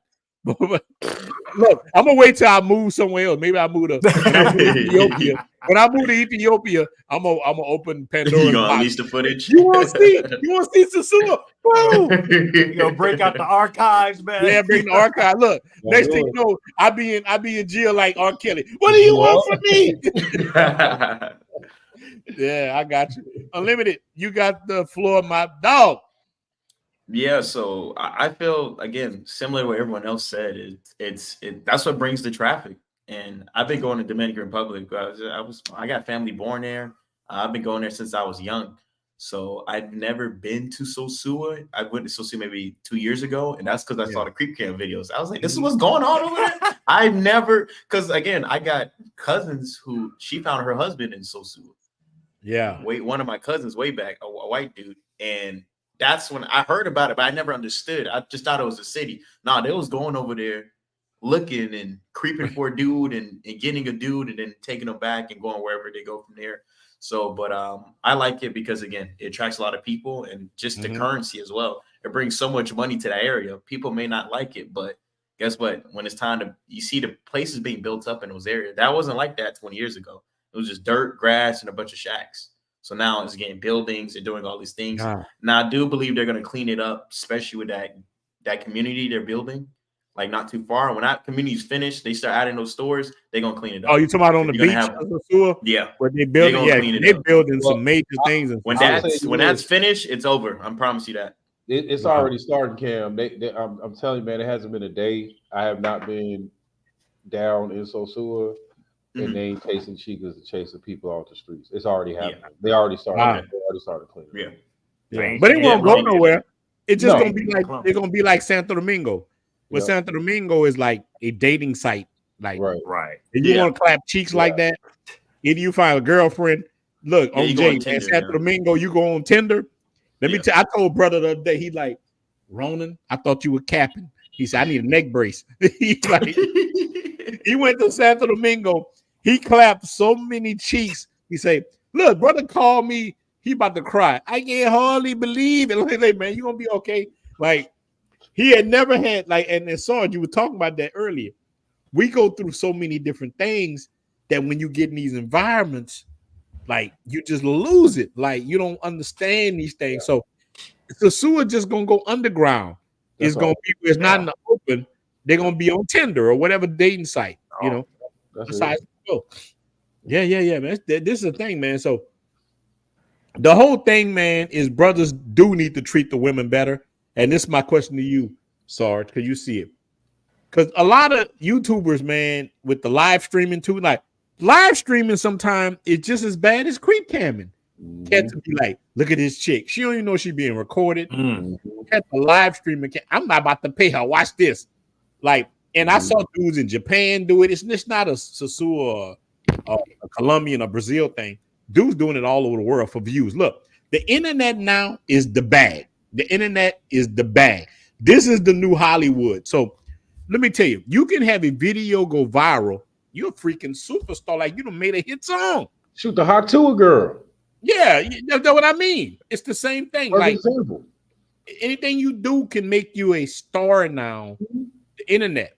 And I tell brothers, if you don't have a YouTube channel or Instagram or whatever, man, what are you doing? This is the way. It's the new way. Either you could be current or you could be left behind. It don't have to be where it's showing your face, but you could do a faces channel. Look, you'll make more doing YouTube than you do busting your butt 9 to 5 in a lot of these jobs. And I'm gonna tell guys that this is how to do it though. Like us brothers sitting here, it's just so hard to get brothers to do it. Support each other. Sarge got a group. Jay got a group. All the brothers got channels. All we need to do is support each other. I keep telling ninjas this. And it's free. It's free. It's free. And we all lift each other up. It don't cost you nothing to subscribe to Sarge's channel. It don't cost you nothing to subscribe to Unlimited Cam. Why wouldn't you do that unless you're just a hater? Why wouldn't you do that? But if you get on the team too, we're gonna support you the same way. You ain't gotta hate. Participate. Get on some of this. Get on D. We got you, big dog. We're gonna raise you up with us. Yeah. Every one of the guys that come on the panels, man, I subscribe to them. But you know what? They subscribe back to me. Exactly. So it all works out. We got to support. We got to get rid of that mentality, man, that we got, especially in our community, man. It's like we scared that somebody's gonna get more shine than the other one, man. And YouTube is all, man. Look, Ronin doing his thing, Sarge doing his thing, I'm doing Cam, Edwin. Everybody got their own little lane, and I think you can pick up little nuggets from each one of us. You know what I'm saying? We don't all think alike. If we all thought alike, these streams would be very boring. You know what I'm saying? So it's good to have input from different people. You know, I can respect the fact that Edwin say, well, I don't really like the creep cam or whatever. Yeah, me too. I ain't saying nothing. I'm okay with that. He loves them. Like I said, it drew me to Colombia. You know what I'm saying? But I don't necessarily do it because like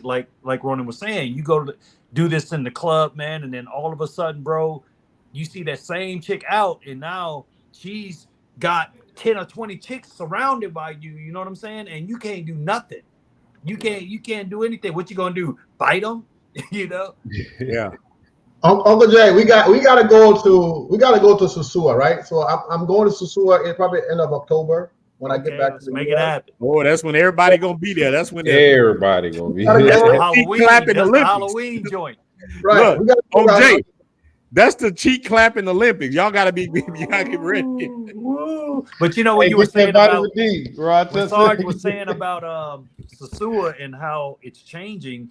Well, it's the same thing in Cartagena. You know, for about 3 months, man. Look, these chicks were starving. It was like 70% off signs and shit, off chicas and everything, man. They was scared, bro. They was running scared, man. I mean, it was like a ghost town for a minute. I was like, Lord, did I make the wrong move or whatever? But they basically just moved them out to the barrio. So it actually benefited me because I moved out the barrio. So my Airbnb that I'm going to have is just as close to the club now as if you stayed in Central. So now guys won't use that excuse. Well, man, your Airbnb is so far, whatever. But what you can do with this is guys is interested in investing.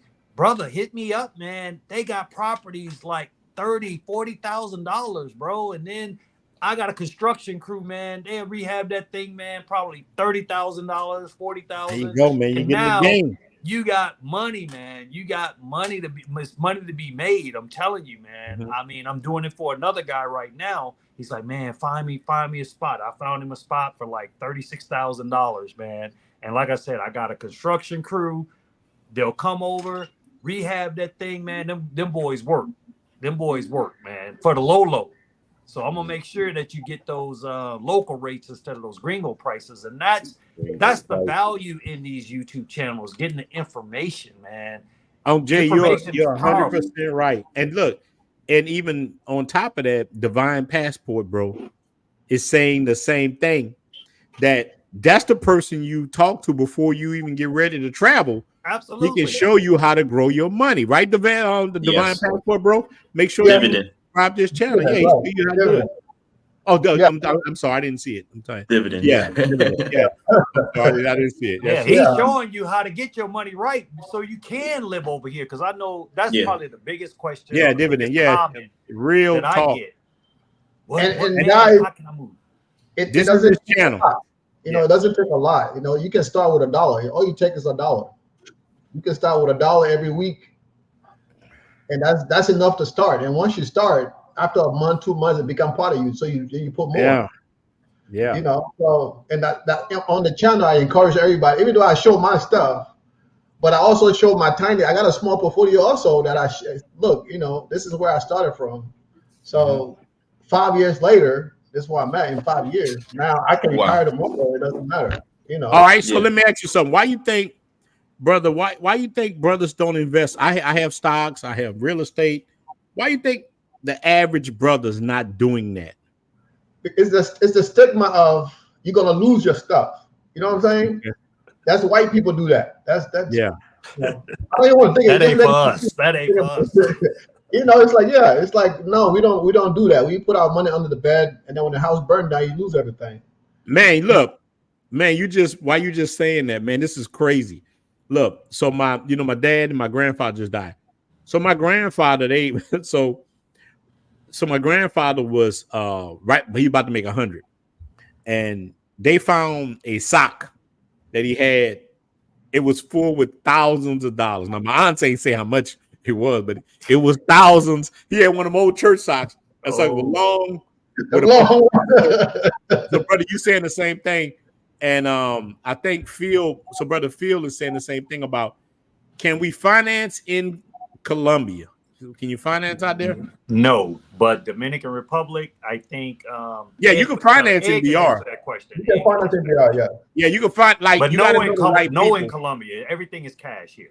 Yeah, you can finance in DR if you know the right people, but you're like, it depends on who you're dealing with, and you got to pay so much in DR. I've heard 40% down.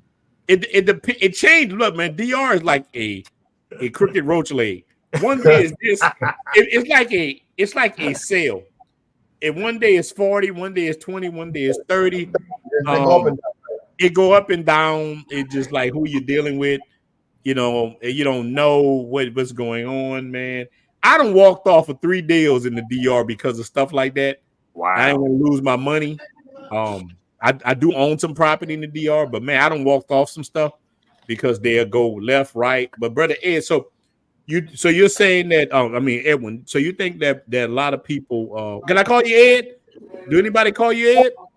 My mom used to call me Ed. I didn't like that name. I told her, wait. That's enough. I ain't gonna call you Ed. My mama used to call me that. No, I ain't gonna do that, man. I never do that. So I mean, E for sure. That's fine. E is good. I could do E. Yeah, E. I'm gonna call you E. So look, E. So when you deal, so you saying a lot of us, we look at it as like it's a white person staying, and we don't want to lose our money. Right. What's the first investment a brother should make? Well, as far as when it comes to what I do, I always tell people to start with the employer. Okay. Because that money is, especially if the employer matching, right? In your 401k, most of the employer will match 3 to 5%. If they're matching you 5%, you put 5%, that's 10%. You get them 5% for free, you know, and that's going to compound, right? Every year that's going to compound.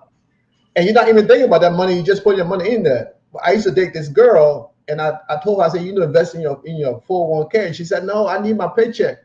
But the problem is when you put in that 5% in there, it's not coming out of your paycheck. It's not being deducted from your paycheck because that money is gross. It's not net. Facts. So it don't affect your actual paycheck as much as people think. Yeah. You know, so people, it's like I say, if you don't know, you just assume. And people want to be rich, but they don't want to pay taxes. How you gonna be rich and you don't want to pay taxes? You know, it's like I want the money, but I don't want to pay to have the money. Come on, that's like I don't get it. You know what I mean?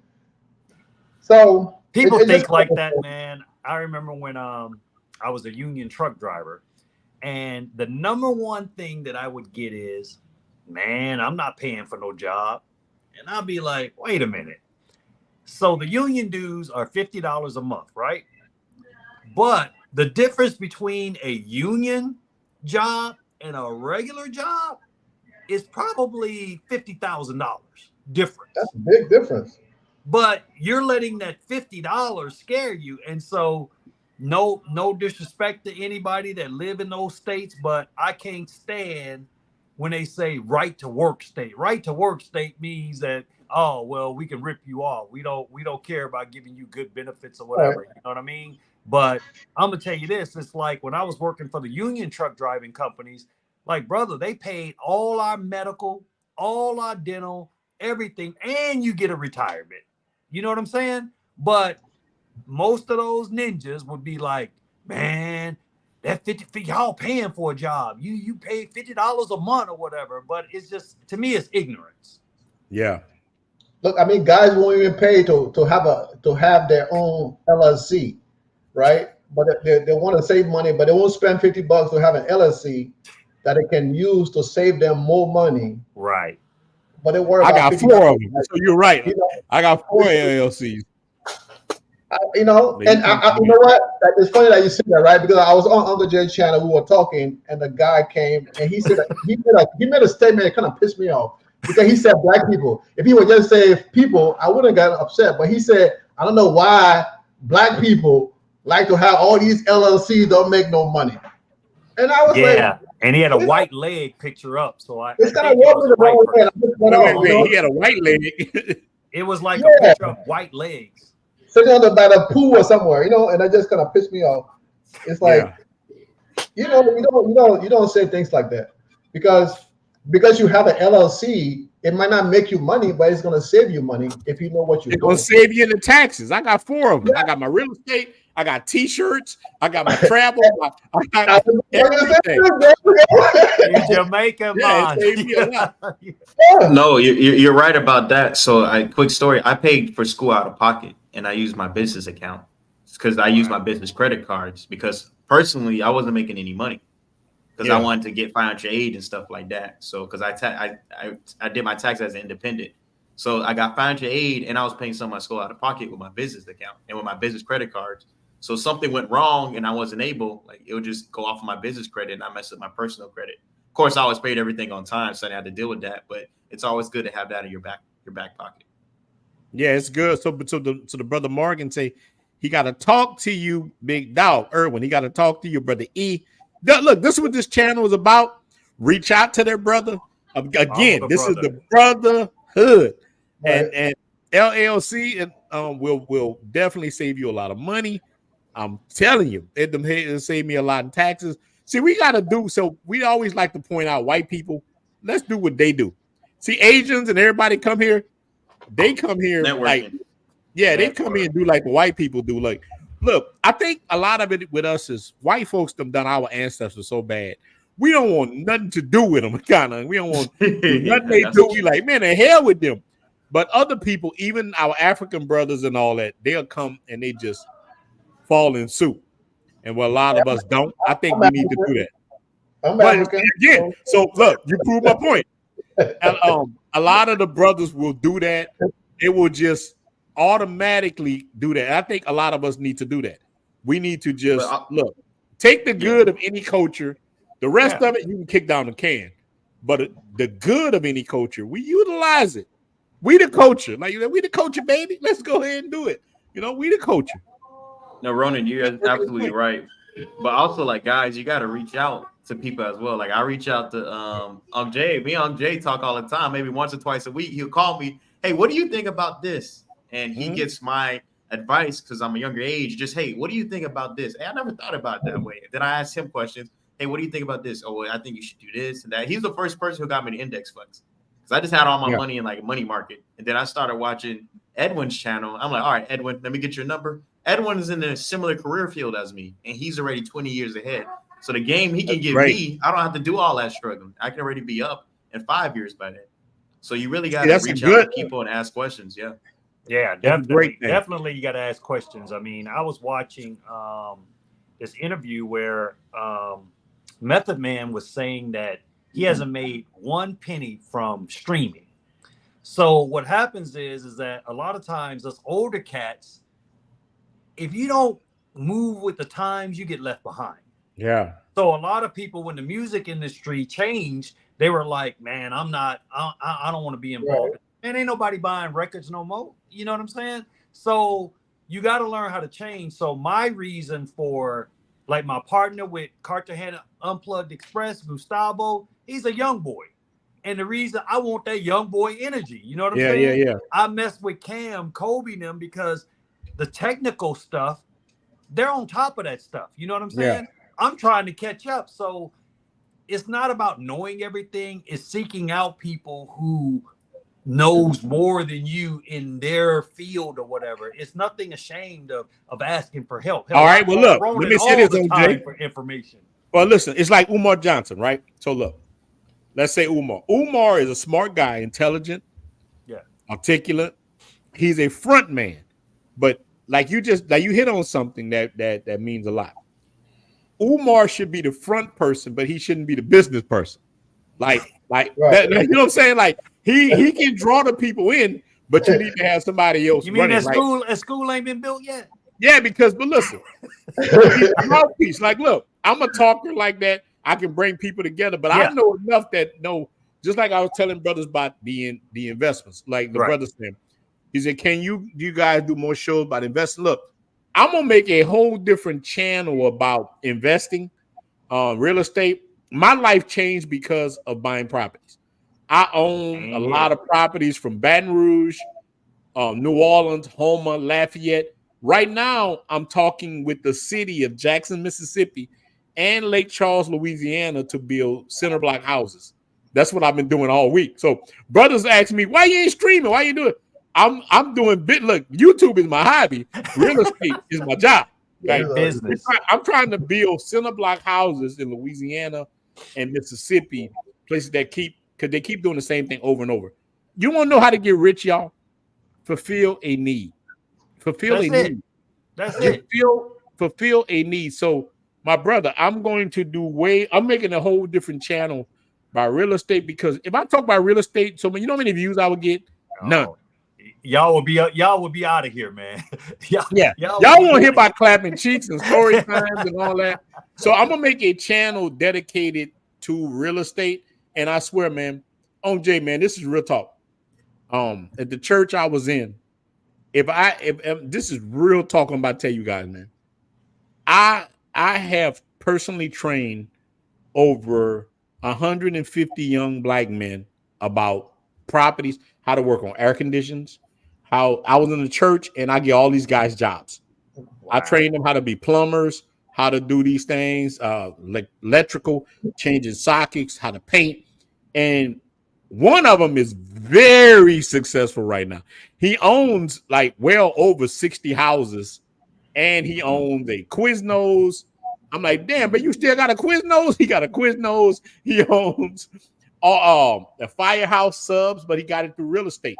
I trained this guy since he was 12 years old on real estate, because a man starts showing me little things. I read Rich Dad, Poor Dad, Think and Grow Rich, Earl Nightingale, How a Man Thinketh, and my life changed. But number one thing I always tell guys, take care of your own, and get your mind right, and take responsibility for your life. Yeah. And you're gonna win.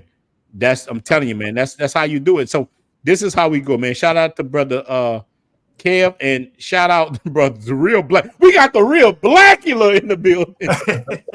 Hey man, look. I love that picture. Look, man, this is real talk. You got the Blackula. I just watched Blackula all the way through for the first time. Look, I saw it on there, but shout out to that brother, man. Umar, but let me tell you, man, Umar, even I don't agree with Umar and everything. Umar, Smart and guy. the brother say, I read a lot of Claude Anderson's book, Powernomics, and he had this other one I read too. I love brother Claude Anderson. Like, these are things we need to do. So I think we need to mentor a lot of brothers. I do that in DR a lot, man. I do it in America.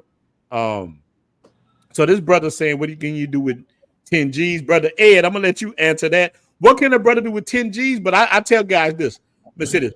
Buy the hood. I'm telling you guys, man.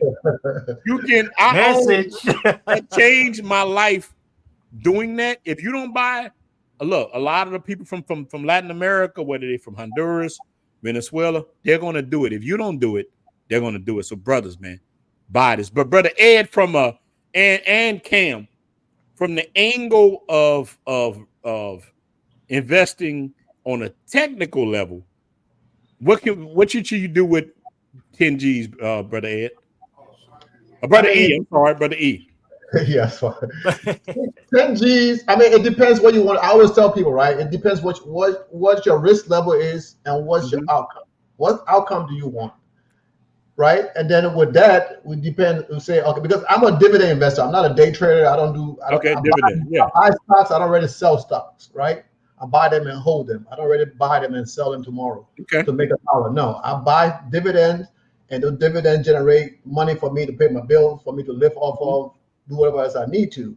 So if you want, if that's something you need to understand, then I have to know what you need to do with the funds. I need the funds in 10 years. I need the funds in 5 years. Then we can sit down and say, okay, well, but from a standpoint of that question, let's say if I need $1,000, 10 grand, you probably can make $1,000, but it's going to be very risky, right? So that's a chance you can lose maybe five grand, but you're still going to be making that $1,000 until that money runs out completely, right? Yeah. But so in the end, if you generate 15,000 from that 10 and the 10 run out, do you really lose money or do you gain money? Mm-hmm. So it's that process. So, but for me, I tell people, say, hey, if you got a 10-year or 20-year timeline, you can invest in something that pay you anywhere from 3 to 5 or 7 to 10%. That's, you get that on annually or monthly, and that compound. So you get $10 today. Next month you get another 10, and you got 20. That 20 gonna be 30. So it just compound, right? Yeah, it's not real quick, Edwin, can you explain to people what is dividends? Some people don't know that. So dividends. So let's say you buy a stock. I mean, I'm a guy. I talk very basic language. I don't use big terminology, so the layman can understand, right? It's pretty much very simple. When you buy, let's say you buy Tesla, right? You have to sell Tesla to get money back. But if you buy JP Morgan Chase, they pay dividends. So whatever, they might say, well, we're going to give you 3% on whatever money we make, right? Just like your bank account, they give you interest, right? They're 0.0%, but they might give you a percentage of what they make, right? So that's the dividend. So the bank might make $100,000, and they're going to from your money or whatever money you invest, and in return, they might give you 3% for that month or for that quarter or for the year, right? Mm-hmm. So that's what a dividend is. But you don't lose your principal. So you put that 10 grand, you might get $500 every year, but every year you're gonna get that $500 until you die. But the money gonna compound because that 500 this year, next year is gonna be another 500. So then you got 1,000, and the next year you got 1,500. So it's gonna compound. That's why they say let the money sit at least 5 to 10 years. In most cases, 20 years. And you have a big old nest egg. Well, you don't have to. You're not losing the principal. The principal stays the same way it grows, but your dividend keeps coming in. All right, but let me ask you this, because a lot of our viewers, a lot of our viewers are people trying to get off the plantation right now. They're looking at it like, look, 10 years, man. Look, I can't deal with Big Shirley in them for 10 years. I'm trying to get out of here. Now, I get this all the time. Now, look, what you're saying, I think is the correct way. I think that's the perfect way. I think brothers should definitely utilize that. I got a lot of money in the stock market. I got things too. But I get men all the time tell me, "Hey man, I won't leave tomorrow. How can I do it?" And I tell guys this. This is one thing I tell men. If you start a YouTube channel, a good YouTube channel, like we were actually talking about, somebody echoing a little bit. Let me see. So look, I tell men, if you start a YouTube channel, there's a possibility that you will be able to. I got monetized in 30 days. 30 days from me talking about things. I was getting, my first check was $100 without me spending any money, just using my regular telephone. This is a new one here, but my regular telephone. I started making $100 that I got monetized in that New Year's. By February, I made 300. April 400, 5, and it start going up. So you can definitely make money off YouTube too if you put in the effort. And you could take your YouTube money like I do, and I put it in my stocks.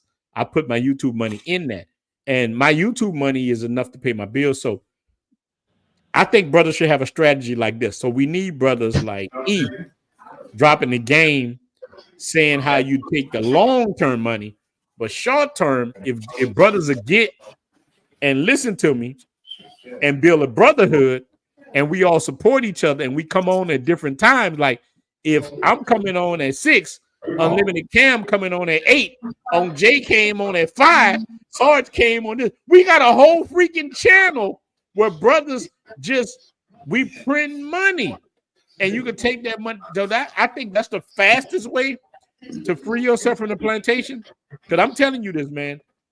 You can make good money on YouTube if you do. And look, we in a small sector that's not even paying that much. If we get in the big, like, that's why a lot of guys say, hey, man, stop subscribing to me. I want to just be a traveler. I'm not trying to be a guy from DR or one of these things.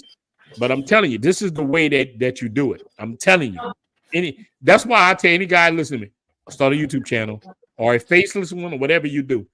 Is the easiest way to make money. Then you go invest in this. And man, I'm telling you, you're done. I did it. This is my life right now. I can afford multiple houses.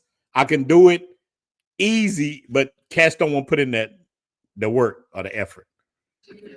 I got a quick way for brothers to get overseas if they're trying to get overseas. So as long as you got like a GED or high school diploma, I would say try to get like in the IT field. There's tons of remote jobs. My brother, he doesn't even have a college degree. He just got a GED. He went to the Army. He's a cop, and at night he does a remote job, and he makes $30 an hour online. So if he really wanted to, he can move to the islands and do IT work for $30 an hour. And especially if you're going to Colombia or Dominican Republic, all you really need is maybe $600 to $750 or $600 to $1,000 a month. So if you're making $30, $25, $30 an hour, that's about, what's that, $2,500 a month, $3,000 a month. You can literally live there, pay your bills, and live a cheaper lifestyle if you want to go and just take the easy route. Like, I like a lot of money, so my job needs me more. Yeah. So I have to be at the office sometimes. I have to do things, but right now, Cam, what you think a person need? What you think a person need in Santo Domingo? The least. I'm talking about to live. I ain't talking about being dirt poor or living like a local. What do you think? And I'm gonna ask Sarge the same thing. I'm gonna tell you with me. I have experimented in Santo Domingo and in Sosua. I have experimented. I stayed in Santo Domingo straight 8 months, almost 9 months, on a small budget, but I smashed so many cheeks. I'm living in Sosua, and where I didn't smash as many cheeks, I was like, whoa, hold on. I'm running out of money. And I did very good. So what do you think? And I'm like, you're going to do Santo Domingo. I'm going to let Sarge do Sosua. What's the least amount you think a person can live a decent life in Santo Domingo? And I want OJ to do Cartagena.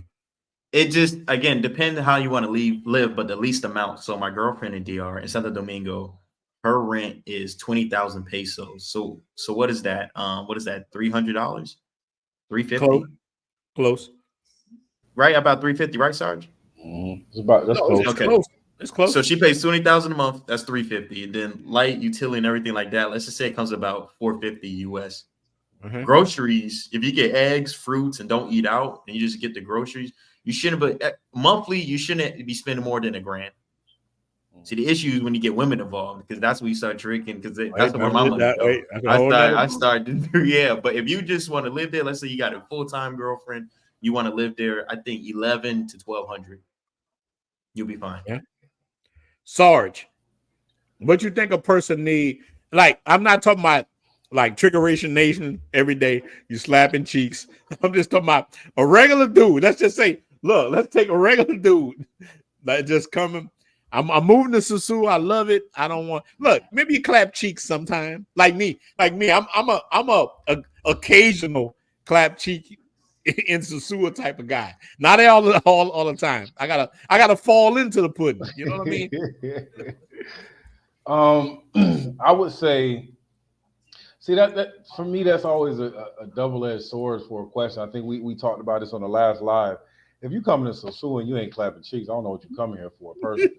So I just that's a hard number for me to even come. That's like going to Vegas. I mean, I got it. There's people that don't. I just ain't met them out here. That's just all I'm gonna say. So no, they clapping cheeks, but they're not like cheeks, I don't see nothing wrong. Just every day clapping them cheeks. I would say to be comfortable. Sosua is expensive. It is expensive. More expensive than a lot of other places in the Dominican Republic because of what Sosua is. So now, let's talking to the OGs, what it was a couple years ago before COVID, you're gonna need at least 2,500 to live good out here. Somebody told me yesterday 3,000. Yeah, like you going 2,500 is probably on the low end. 3,000 is. Are you serious? Wow. Yeah, I mean, just because of the rent, the rent's going up. I think we lost something in the power grid the other day. So now electric's starting to go up. In Sosua, things are going to be more expensive in Sosua. And I just don't believe too many brothers are going to come to Sosua and not eat out, not mess with the chicas, not be in some of the hot spots and stuff like that. So when people ask me that, I always say, like, I go a little bit higher because I just don't believe like you can go to Vegas and not go to the Bellagio. You might not gamble, you might not mess with the prostitutes, but you're going to eat out and do a lot of the stuff there. It's going to be more expensive. And I kind of correlate Sosua to living in Vegas or living in a party type city. So I think if you're going to live in this area and you want to save money, go to Cabarete, go to Puerto Plata, go out, but don't be in Sosua because well, look, it depends on it depends, brother. Where like the brother Morgan hitting on this table. Look, so my little house over there is outside of Sosua. It's part of Sosua, but outside. Mm-hmm. Over there. Now, depending on what you into, like I'm answering the brother Morgan. I got a whole woman over there. I got a whole life in the barrio. I got a whole. Now that's my life, but the Wolf got his own life. When I'm talking about budgets, I split us.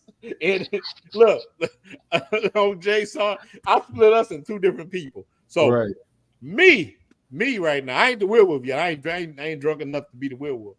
But when in my little area of where I stay at over there, I can live comfortably on $1,400 easy. But she takes on a lot of that by buying. I just give her the money. Here, this is what we need. She buy this. She cooks a lot. My mother-in-law cook this and that. And our place, we got 3-bedroom. A lot of people I posted a video recently with me walking to the store and everything, showing people how the neighborhood. Dude, that house is just $250 that's the electric bill and everything. $250. But a lot of dudes not ready for that level yet. So they ain't ready for that. They ain't ready to be in there where the water cuts off, the lights cuts off. Even though it's a pretty environment, you do better if you want those tourist type feelings. You're gonna pay more. So I can live off $1,400 because I'm from New Orleans. I'm used to having hurricanes and we don't have water for a month. I'm used to us flooding out. But so DR fit me good, but it might not fit you good. You know what I'm saying? You're like, damn, man, we ain't got water we don't have electric for 2 weeks. I've stayed in places in Louisiana, we don't have lights for a whole month. I'm out there hunting squirrels like freaking Rambo. I got a Converse shoestring tied around my head shooting at squirrels. You know what I'm saying? So cats ain't on that, but people from Louisiana, we own that. We can I'll deal give with you an it. example. I refuse to have a car out here, right? Yeah, me too. So the way a lot of brothers talk about living, sometimes it's hard for me to put that into context because I'm out here for a totally different reason than a lot of brothers will come out here. I came out here to get away from all the material things, completely away from that. I looked at it like the simpler I live, the closer I am to God. Yeah, That's how I real looked talk. at when I came out here, right? Yeah. So that's why I refuse to drive. That's why I don't do a lot of things and I'm not intrigued by a lot of things chasing money because I realize in the 5 houses I bought, the 8-9 cars I purchased, the jewelry, the purses, the PlayStations, the televisions. At the end of the day, the only thing that had me happy was this damn dog and my peace. So when we talk about finance and stuff about coming over here, I have to explain to brothers that my mentality here is not to come over here and work. My mentality over here was I retired at 38. I'm not going to wait till I'm 67. Yeah, I'm that's going good. to live how I'm supposed to live if I was drawing Social Security right now, because in essence, thank God to the military, I am. So shout out to the military, man. That's great. We just said 73 more dead. You know what I'm saying? So when I explain to brothers that I have to tell them, it's hard for me to articulate that because my whole purpose of coming here was to live. Now, I'm not washing in a bucket or none of that other stuff, but at the same time, the things that brother, like I shop at the local places. I buy my groceries at the local place. I buy my clothes at the local places.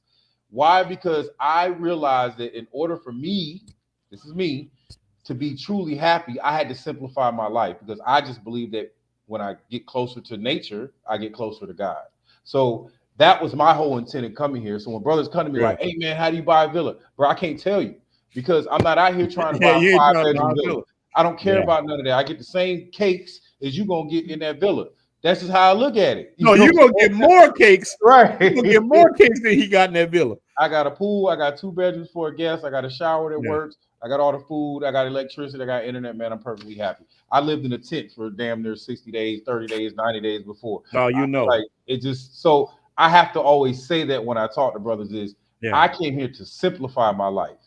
So my interpretation of what to spend and how to live is going to be totally different because I make more than most people make in the States working every day. So if I can't live off of thousands of dollars in a third world country, I'm doing something wrong. Yeah, man, you're talking real, man. I'd rather look. Let me tell you, man. I've owned a lot of different things. I've had Corvettes, BMWs, all that. I'd rather ride on my little scooter I got at the house. I got a little scooter. I'm more happy riding on my scooter than I ever was riding in my Corvettes and these notes. I feel like you're living up to something that's not real.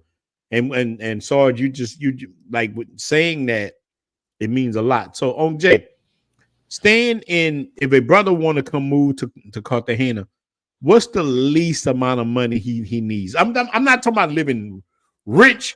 I'm talking about the middle. Like you're not super rich, but you're not a local neither. You're just in the middle. What's the least amount you think a brother need to kind of live? I'm kind of in the same situation as Sarge. You know, it's like the first thing Jay did when he decided to move to Colombia was, let me tell you something. I had a HD 2500 2023 pickup truck. So anybody that knows about pickup trucks, them the big boys. I had a big 45 foot RV, all this crap, man. So I liquidated everything. I sold everything. Came over here. Now, what a lot of people don't realize, they look at the internet and they look at Cartagena and they look at some of these people that get online. Oh, you can live in Colombia for $500 a month. Man, look, total lies. Well, I don't want to call them a lie, but Cartagena is the most expensive city in Colombia. Now, I've had a chance to experience both sides.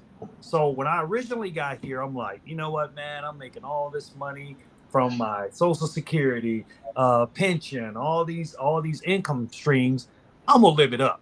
So I went and moved to Castillo Grande, which is like the Beverly Hills of Cartagena.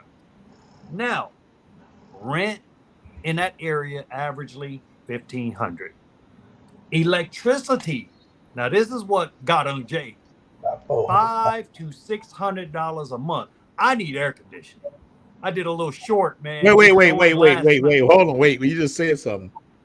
We can't glaze over there. So the air conditioning wait, not what you talking about, pesos or I ain't paid dollars? that in the States in my 3,800 square foot home I used to have. Wow, that's a lot for the AC. So now there's areas in DR like that too. So and you can get caught, but God, that's a lot. So Colombia, this is what Colombia does.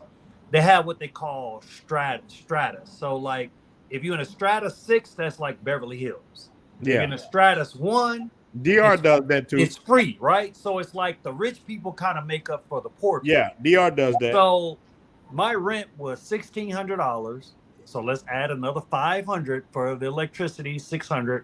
Then your gas, another $50 or whatever. Man, and this is what I would say. I'm just going on the conservative. Clap cheeks once a week for $150. So you got to give at least 2 times on Jay. Yeah, your brother Jay, that's so conservative. That's so conservative. That's so conservative. I mean, hey, I'm trying to help the brothers out, man. You know, I'm trying to keep the budget under $3,000. You know what I'm saying? But damn, a brother needs 2 times. Hey, everybody ain't got that. Everybody ain't got that, man. Everybody ain't got $3,000 and $4,000. Now, remember, I tell y'all guys, man, take your D up. So take your K2 and D3, and they're gonna help you clap cheeks right. Now, this is what I'll say. Most people, and Sarge probably can agree with this. When you first get there, that wolf is just crazy. Ooh. Yeah. But I like to tell guys this, and E can verify this. When we went out last night, some other partners of mine invited me. So they up in there popping bottles and all that stuff or whatever. And so E girl, I'm telling E, look, if you buy something, you buy separately. Buy you a beer, or he doesn't drink, but his girl, she drunk beer. So I said, buy her beer separately, because I don't live like tourists when I live here, because I'd rather put my money into something that's going to grow, you know, like investing in these properties or whatever. Now, if you were to trust me, and this is where it comes down to the networking thing. If a guy was to actually trust me, I can get you set up here for probably $1,500 a month. But you can't be scared to venture out into the barrio. A lot of these people, man, they're just like us. They're just poor. It doesn't mean that they're bad. Matter of fact, hell, they don't look for people to rob in the barrio. They're looking for people to rob in the tourist areas. Yeah, that's real. That's real. So where my girl's condo is, I know spots you can rent for $300 a month, and the electricity, because it's a Stratus 3, is probably $100 a month. You know what I'm saying? Like where I live in a Stratus 3, but we got 4 famous Colombian singers that live in my complex. I'm like, if it's good enough for them, it's good enough for me. And you know what? Cam's been to visit me. Kobe's been to visit me. Miguel. Everybody loves it when they come out here to visit me. Well, I'm about to do a month. I'm about to do a month with you coming up. So what I did was something you touched on earlier. You was talking about you gotta fulfill a need when you're trying to make money or do a business. Yeah. So a lot of guys was knocking me like, man, don't you want to move to Boca Grande? If you're gonna Airbnb, you should do it out there. I was like, no, I'm good. So the places in like Boca Grande and Castillo Grande, you talking $300, $400, $500, $1 million for those places, because it's the gringos basically then drove up the prices. Yeah. Well, I decided to buy my 2 flat in the barrio. Now, am I gonna have a 10-foot fence around it? Am I going to have a guard to guard my guy, to help my guys out and provide security when they come out to my Airbnb? But I'm the same distance because remember I told you they moved the club out to the barrio. So you're now gonna win anyway. I'm closer to the club, as my girls say, the Pootie Club. I didn't know that was Spanish for a whorehouse, but she said the Pootie Club, so tell her go to sleep. Say, Mama, go to sleep. Don't worry about all that. So I'm actually closer. So now guys, like, they're gonna be within 15-minute, Uber ride to the club. So that's actually benefit me. But I refuse to pay those prices, man. But and you guest friendly. Yeah. That's so the thing you got. And see, like you said, I'm providing a need. I decided that because guys, their biggest problem with coming to Colombia is finding guest-friendly housing. That's right. That's the biggest issue that people have. So I was like, you know what? I'm gonna fulfill that need. So like I said, I'm putting 5 bedrooms with 5 showers, 5 TVs at the bottom, and it's gonna be a whole apartment. That's the one you're gonna have, Ronin. And then on third floor, look, we gonna support you. Yeah, me, man. Sarge, brother E. Unlimited Cam, we will up. Let me give my brother a shout out with the $10 super chat. Stay hungry, say great live. Almost made me want to hop on live. Cabarete, Sabaneta for a year. Look, let me tell you something, man. He lived over there for a year. All these places, man, you're gonna win. The key thing is not to get too crazy with yourself. Make sure you think like a local. Yes. And you will win. You will win a lot more. Oh, Jay, so you're touching on something I like. You want to invest in business out there, brother Mike. Man, look, man, we can do a talk. Let me say this. I'm trying to get brothers to do this, and me and Sarge were talking about this earlier. There's so many of us. If we just pool together, and we don't all try to boss it, and we just try to come together, just in these Facebook groups. That's why I tell you guys, join on J group, join these groups. Join Sarge group, anybody, brother Flip Flop, Passport Bro, whatever. If the brothers just supported the groups, I'm trying to get brothers. If we just put $100, think about it. In my other group, we got 7,000 people in that group. 7,000 people, man, that's a lot. If each person give $250, that's like 1.7 something $million. We can buy the whole block. We can buy the block. I can buy the whole block, and we have the Blue Book Cartel block or Cartagena Unplugged experience. We own the whole block. Well, we own. It's all the same thing. Whatever, I don't care what you call it. Yeah, we own it all. But it takes brothers to get, and this is what we need brothers like E and Unlimited Cam for. Those are the brothers that do this. Like, we might be us three at the top. We might be the mouthpieces. We the mouthpieces. Yeah. But you at the bottom, you got the brothers that do the real work. Absolutely. These brothers, you always need your soldiers, that's all we need. Yeah. Yep. You're only as good as your people around you. You know what I'm Exactly. saying? And I truly believe in that. And let me tell you how powerful the internet. So everybody knows Bo Rakes. I'm Dominican Republic, right? I get a text message the other day. I get a text message from his partner that's building those spots out there in DR. And so now him and I gonna hook up. He wants to do some stuff in Colombia after he deals with Bo Ray. So like I said, man, they want to call us Pookies and Ray Rays coming over here. No, they just mad because we're leaving and we're taking our resources somewhere else, because just like me and Sarge, our money come every month like clockwork. We can afford to live in the United States off of military pension, disability, whatever you're getting or whatever. But why not come over here and flip it, man? My money turns into millions of pesos over here, not hundreds of thousands, millions of dollars. I did a video one time. I said, you want to see how to become an instant millionaire? And I went to the exchange and exchanged out like $5,000. And that was like millions of pesos, man. Do you know what these people would do to have millions of pesos, man? It's crazy. So that's why you LeBron James over there. That's man, it's crazy. And I don't like driving. DR. I agree with Sarge, man. Look, it's stressful for me to even think about driving over here. They drive crazy. As Edwin, I don't know how he rented a car over here last night. All right, you think that's bad? Unlimited Cam.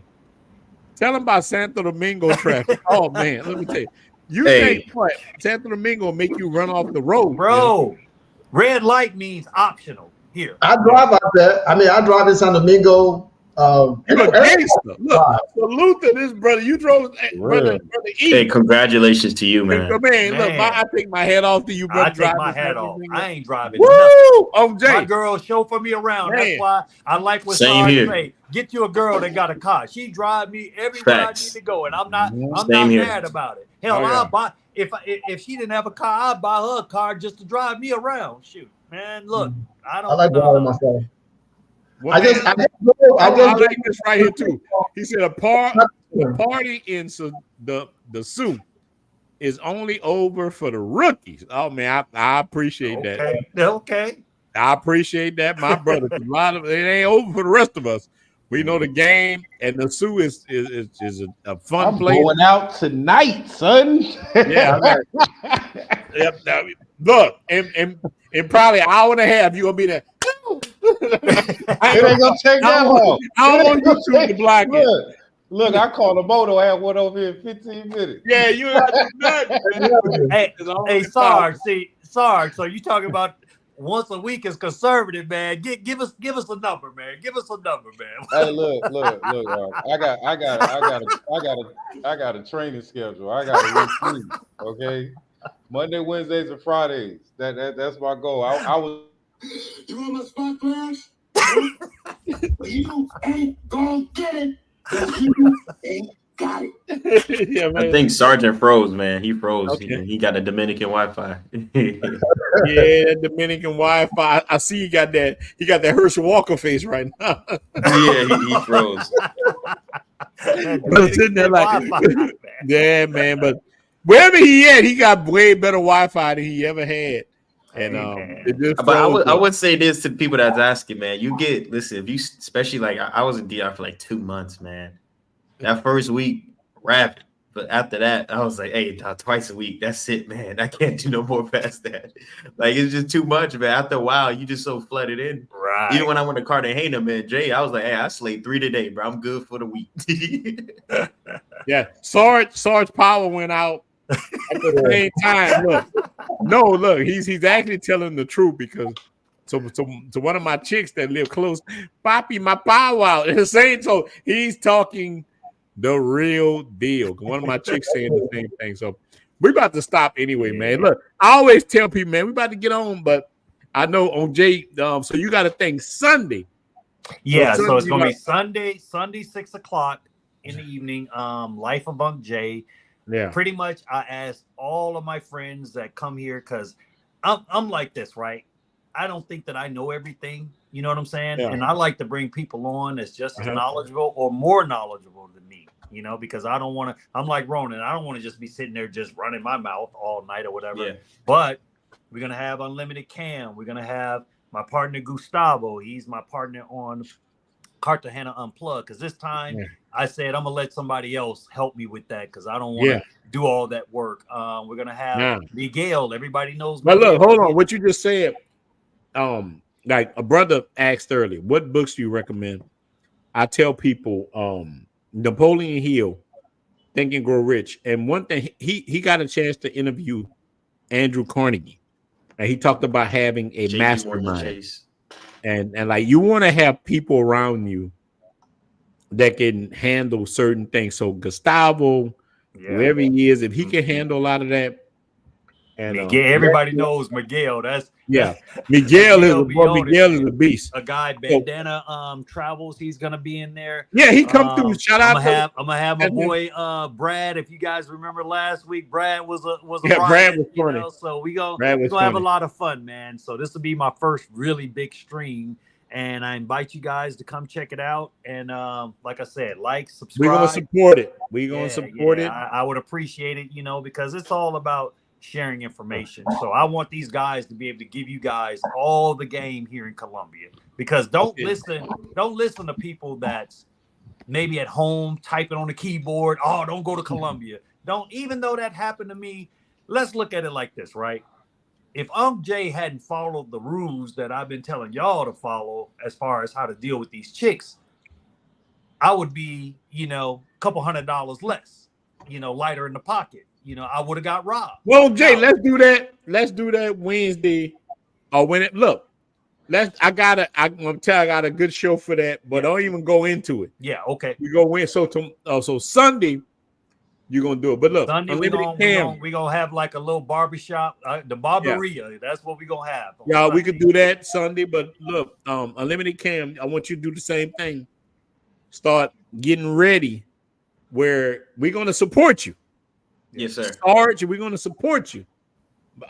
I'm going to always support the Brotherhood. I'm telling you, Brother E, you, Brother Sarge, that's what we need to be doing. That's the key for all our survivals. Like, people don't realize, people want to get on the island. You know what happened? You on the island, you fucking starve to death. You need to have brothers. That's what's going to happen to you on your island. That's right. We all need to be together like the Justice League. And listen, one person might be Bruce Wayne, the other person is the Flash. You gotta know your spot and be happy. Be happy. Look, you might be Robin, Ninja. If you Robin, be happy being Robin. That's exactly. But look, you know what people want to say? No, Ninja, I won't be Superman. Man, you got 3 subscribers. You ain't no Superman. Right. Be happy with your 3 subscribers. Not everyone can have the spotlight. Yeah. We all guys, Brother Edwin got an Airbnb in Cartagena. So Edwin, if you could drop that link, man. He got a spot that's friendly. I think you got one in DR too, man. Drop the link. And I'm gonna tell you one reason why I also started the group back up, so guys can get information, man. So I want hey, look, if you got an Airbnb, I'm gonna let you promote it in the group. We all can shine. You know what I'm saying? And it's all about getting the information out. You know what I'm saying? I'm not selfish. I'm not just gonna say, well, it's only gonna be on Jay's Airbnbs advertised on here. No, brother. No, support everybody. Or whatever, go. Just show a brother some love. You know what I'm saying? Yeah. Let me get a little discount or something, on the Airbnb. But that's black real talk, stuff. man. That's black it's all stuff, about man. getting the word out, man, and working together. And like Oh, even with Edwin, man, we don't like doing it. Yeah, he came on my channel and I saw his subscribers are going up because the guys on my channel was actually interested in what he had to say. So it's all about spreading love, man. Well, look, you're gonna see what I tell anybody that start the YouTube journey. And on Jay, you listen to me the most. On Jay did the like when you put the effort in, and you give YouTube, they're gonna give you. And I'm telling you, any of you guys do this. My platform is always open to the brothers. Because like one thing I have that on Jay have and the sergeant have is a study income. A lot of brothers don't have a study income, so they guard the little bit that they have. They don't want you on their platform. Right. They don't want you to, like, they try to hold it so people like us, because we got study incomes, I get a check every month regardless because of I got Section 8 houses. People gonna pay, the government gonna pay me regardless. Well, so I don't care if I get a YouTube check or not. I'm gonna get one. But if YouTube come in tomorrow and say, "Hey man, we ain't getting you nothing," I'm like, "Okay, I ain't jumping off the bridge." You know what I'm saying? I'm good. Right. If they shut our channels down, we're not gonna put the gun to our head. You know what I mean? It is what it is. We're not gonna hate on each other. Are really hurting right now, man, because they've been shutting down a lot of channels. Yeah, brothers hurting. That's why they start hating. Man, you see that Sergeant Sosua coming in here? You see that, man? He ain't nothing but a passport trick. Let me put this out on live. My YouTube money go to my chicas. Yeah. What's wrong with that? Ain't nothing wrong with that. So if you go hate on this, and the Presidente Fund. Ain't nothing wrong with that. Everything else is for. Look, I don't see nothing wrong with a brother. If you are enjoying your money, look, even me to a certain degree, I got my lineup, my YouTube channel, people, my lineup, my little crib over there. We do everything I need, and I live off my other money, man. But we about to stop this stream. Look, I always say, man, if we 3 hours in, I always say, man, I'm about to stop. I always say I'm gonna do an hour. It never go. But the brother said, we got good content, man. Because if we didn't have nothing to talk about, we'd all be looking like, man, let's shut this down. This is not going well. Yeah. Shout out to Mr. Sosua. Like, look, it ain't about flexing. You don't have to really flex. Flexing is the wrong word. I tell people, man, you just got a better lifestyle. Look, Look, let me ask y'all brothers this. Do a white person feel bad? Do a white man feel bad because he's white? He has the advantage in the United States. He's white. So why should we feel bad if we in another country and our money? If we Americans, we all Americans. If we go to any country in the world, we have more than the other person. Right. Don't shame me for that. I don't feel bad because hell no, I'm rich in some other place. I look at it like I'm damn near rich in the United States. I ain't saying I'm not Puff Daddy, but shit, I'm good in the United States. Whatever person got, especially being black. If we got something, half the time we had to work our butt off of it. You know, there was some of these dudes when I was dropped off in that sandbox, you know what I'm saying? And I got bullets flying over my head and I'm seeing stuff that I can't get out of my head right now. You know what I'm saying? I mean, I look at especially my veterans, man, anybody that's getting something from the VA, they deserve it because if we would have got killed over there, they would have just sent us home in a box to our mom or our wives and gave a flag and say, thank you for your service and a couple $100,000 check or whatever. Yeah. So I'm never gonna, and the thing about it is we all have a choice. And Elon Musk, he not worried about flexing, you know. They got Bill Gates, all these NBA players and NFL or whatever, but us as regular people, man, and I dealt with that with my friends growing up. I'm gonna tell you this. I got one friend, and I was a popular guy that supports my channel that I grew up with. All my supporters are totally strangers, new guys. All the guys, I done seen guys come to Cartagena 3, 4, 5 times since I've been here. Always show me love. But them cats that I grew up with, you know what they say? Man, Jay think he all that. Nah, brother. Because if I thought I was all that, I wouldn't be trying to give out game to help other brothers out. I wouldn't be trying. I would be like on that island by myself. But who wants to be on the island by themselves? Well, see, look, but you're saying something this brother's saying, look, that's why I respect people like you, because a lot of dudes do this. So look, Mr. Sosua, Mr. 2 Sosua 36 is saying the truth. Nothing wrong with flexing. I'd rather flex than beg for money. Absolutely. A lot of YouTube, man, I'm telling you, he's telling the truth. There's dudes that get on YouTube and man, they beg. They got 10 links to money. They like Dr. Umar hit the Cash App. They want to put this out real quick. It's not a flex. Too often in our community, we judge a man by where he's at and not where he's been. That makes me sick to my stomach when I hear that, because you don't know what the hell I had to do to get to this point. Exactly. You don't know if it was whatever it was. Ronin talks about all the time when he was living in his car. Jay talked about when he was at his lowest. You know, Cam might not have hit that yet, and God forbid he do, because he get enough game to where he don't. Yeah, he got enough game. He ain't got all of us have been to a point where we were at our lowest. That's why the suicide rate for men is so freaking high in the United States, right? Because brothers get to that point, they're killing themselves. So I always shoot back at these clowns. They got, and I'll say it, clowns. They got something to say about anything any brother is doing, because you have no clue. Preach. What I had to do to get to this point, be it in military, being a truck driver, being in real estate, or whatever you have to do. So I look at them brothers, like I say on all your lives, that is female behavior. Yeah. And I will call it out every time. It is female behavior. Only that species of humans care about where a man is at in his life, because they're opportunists. And that's all they want to do is come up on something. If you're a man and you're worried about where a man is at or what he's doing, that's one, because you want what he has. That's female behavior. Yeah, that's female because weird. You haven't figured out how to get to where he's at, and you're only listening to the end of the story. You don't know what that brother had to do to get there. And to me, that will always be. So I call them out. Anytime I hear it or I see it on these lives, I call these people out, because that is female behavior. That is not male behavior. Instead of listening to Brother Edwin, instead of listening to Ronin, instead of listening to Unc Jay or to Cam, who's traveling, making all this money, you have something to say about somebody showing out or sticking their chest out. Brother, I live in Sosua.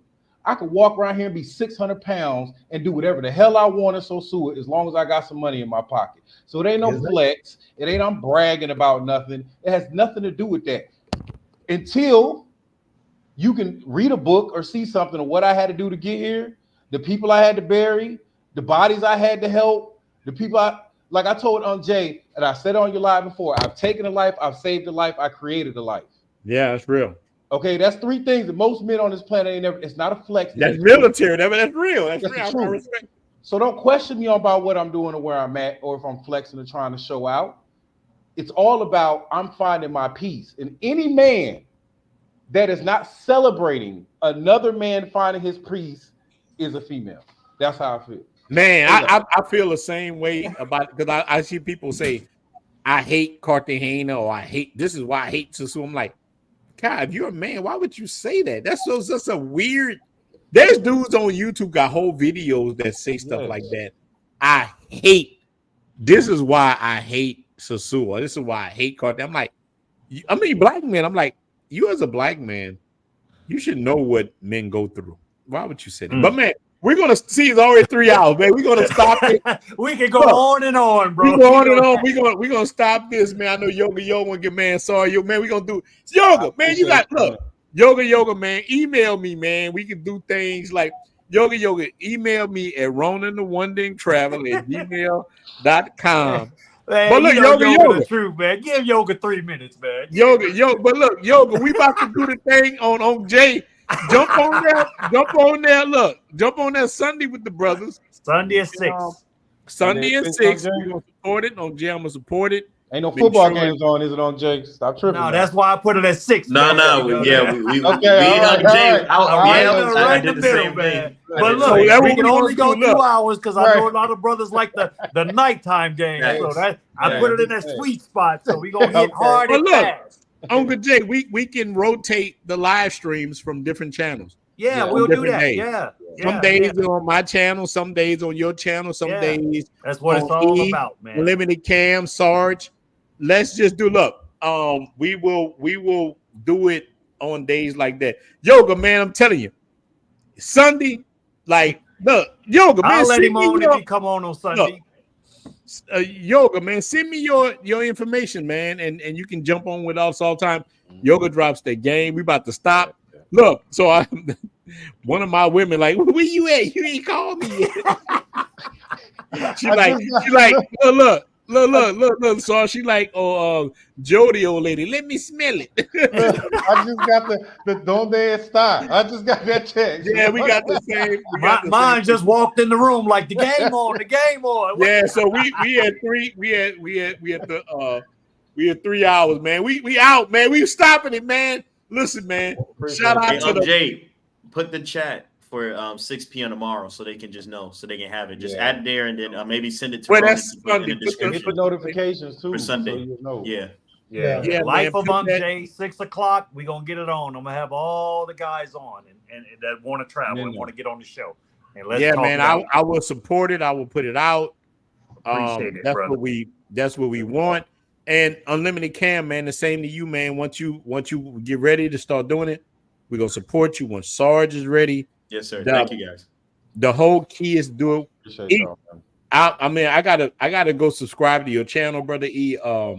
Yes, sir. Send me an email, man. Look, I'm telling you this because I ain't gonna remember. I try to keep bouncing back. Man, look, go to RonintheTraveler@gmail.com. Okay, I'll try it again. Description too. Yeah, it's in the description. Yeah, hit the description. Try to do that, and man, so I can definitely subscribe to you, so I can put you out there. I want the brothers. To me, it's about the brotherhood, man. But look, we're gonna stop the stream with my favorite song, "Poppy, You Say You Love Me," but you never, ever, ever give me no money. And I'm gonna tell you, that's what the women will say to you. You love me. Why you not sending me no money? So that's the song. The women, we out. Listen, man, this is good. See how good this is. This is the new Donahue, man. This is the new thing, man. This is the brothers. That's what it's about, man. And Y'all shout out on to all you Sunday, brothers, man. Y'all on Sunday. Sunday, Yes, get on sir. OJ channel, Stars, E, all of us, man. Let's support the brothers' channel. And I'm gonna tell you, Sam, whenever you're ready, we're gonna support. Let's grow the movement. And who not? And look, whoever not with us, we roll over. Yes, sir. That's it, man. So we out, man. Y'all have a good night. Be safe. All right, man. Y'all have a good night. Shout out to guys. All right, guys. All right, my brother.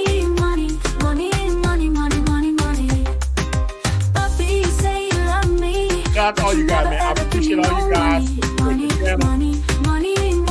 Don't get even with all your money. You gotta get no good. Sunday, make sure you hit Jay. We're gonna do this. That's how I do this. Yo, man, I appreciate you, brother. Email me yoga at Ronin, the RonintheTraveler @gmail.com. Any of you brothers, man, y'all want to get on? Yo, I want all y'all brothers to get on with the brotherhood. That's what we do. Because while other people hate, we're my congratulations. Me susurras dulces palabras al oído. Dices que me amas, pero sé que tu juego es claro. Siempre se trata de los pesos, el dinero que necesitas. Tu amor es una moneda sembrando semillas.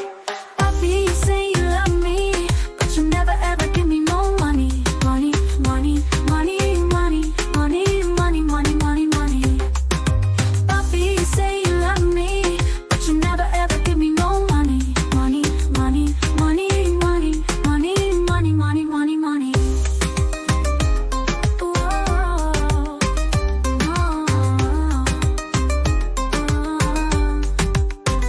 Te di mi corazón, mi alma, mi tiempo, pero para ti el amor es solo un signo de pesos.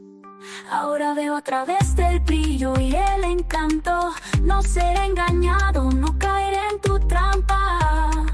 Oh.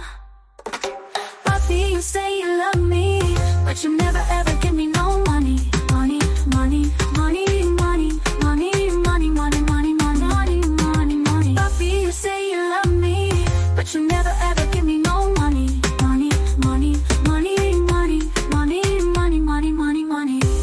Así que aquí hasta que Dios me estoy alejando. No más juegos, no hay más que decir. Dices que te amas, pero es claro como el día. El amor sin dinero simplemente se desvanece.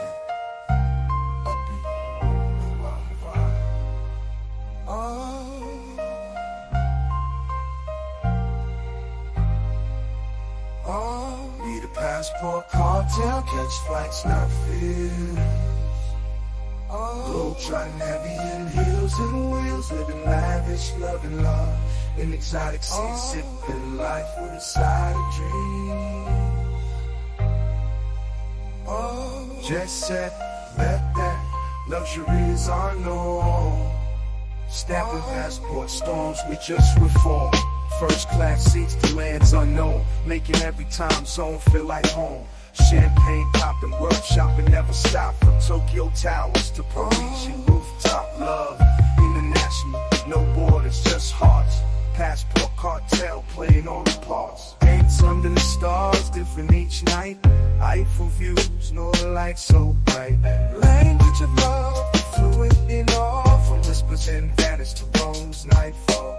Hand in hand across sands and seas, with the world at our feet life's a breeze. But no mistake, beneath these stars we roam. A wolf in each of us, fierce and alone. Loyal in the pack, wherever we stride. Passport cartel, we pride, we abide. Like wolves, we wander wild and free. Masters of our destiny, just let it be. Together yet alone, under moonlit skies. In the silence, alone wolves cry. The thrill of chase in every place. With every new face, life we embrace and grace.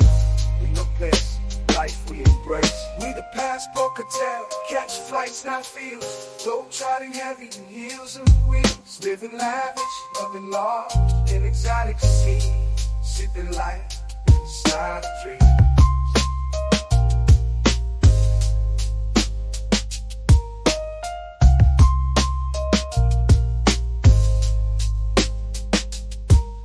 So here's to the nights where we live in love, with the stars above and the world to shove.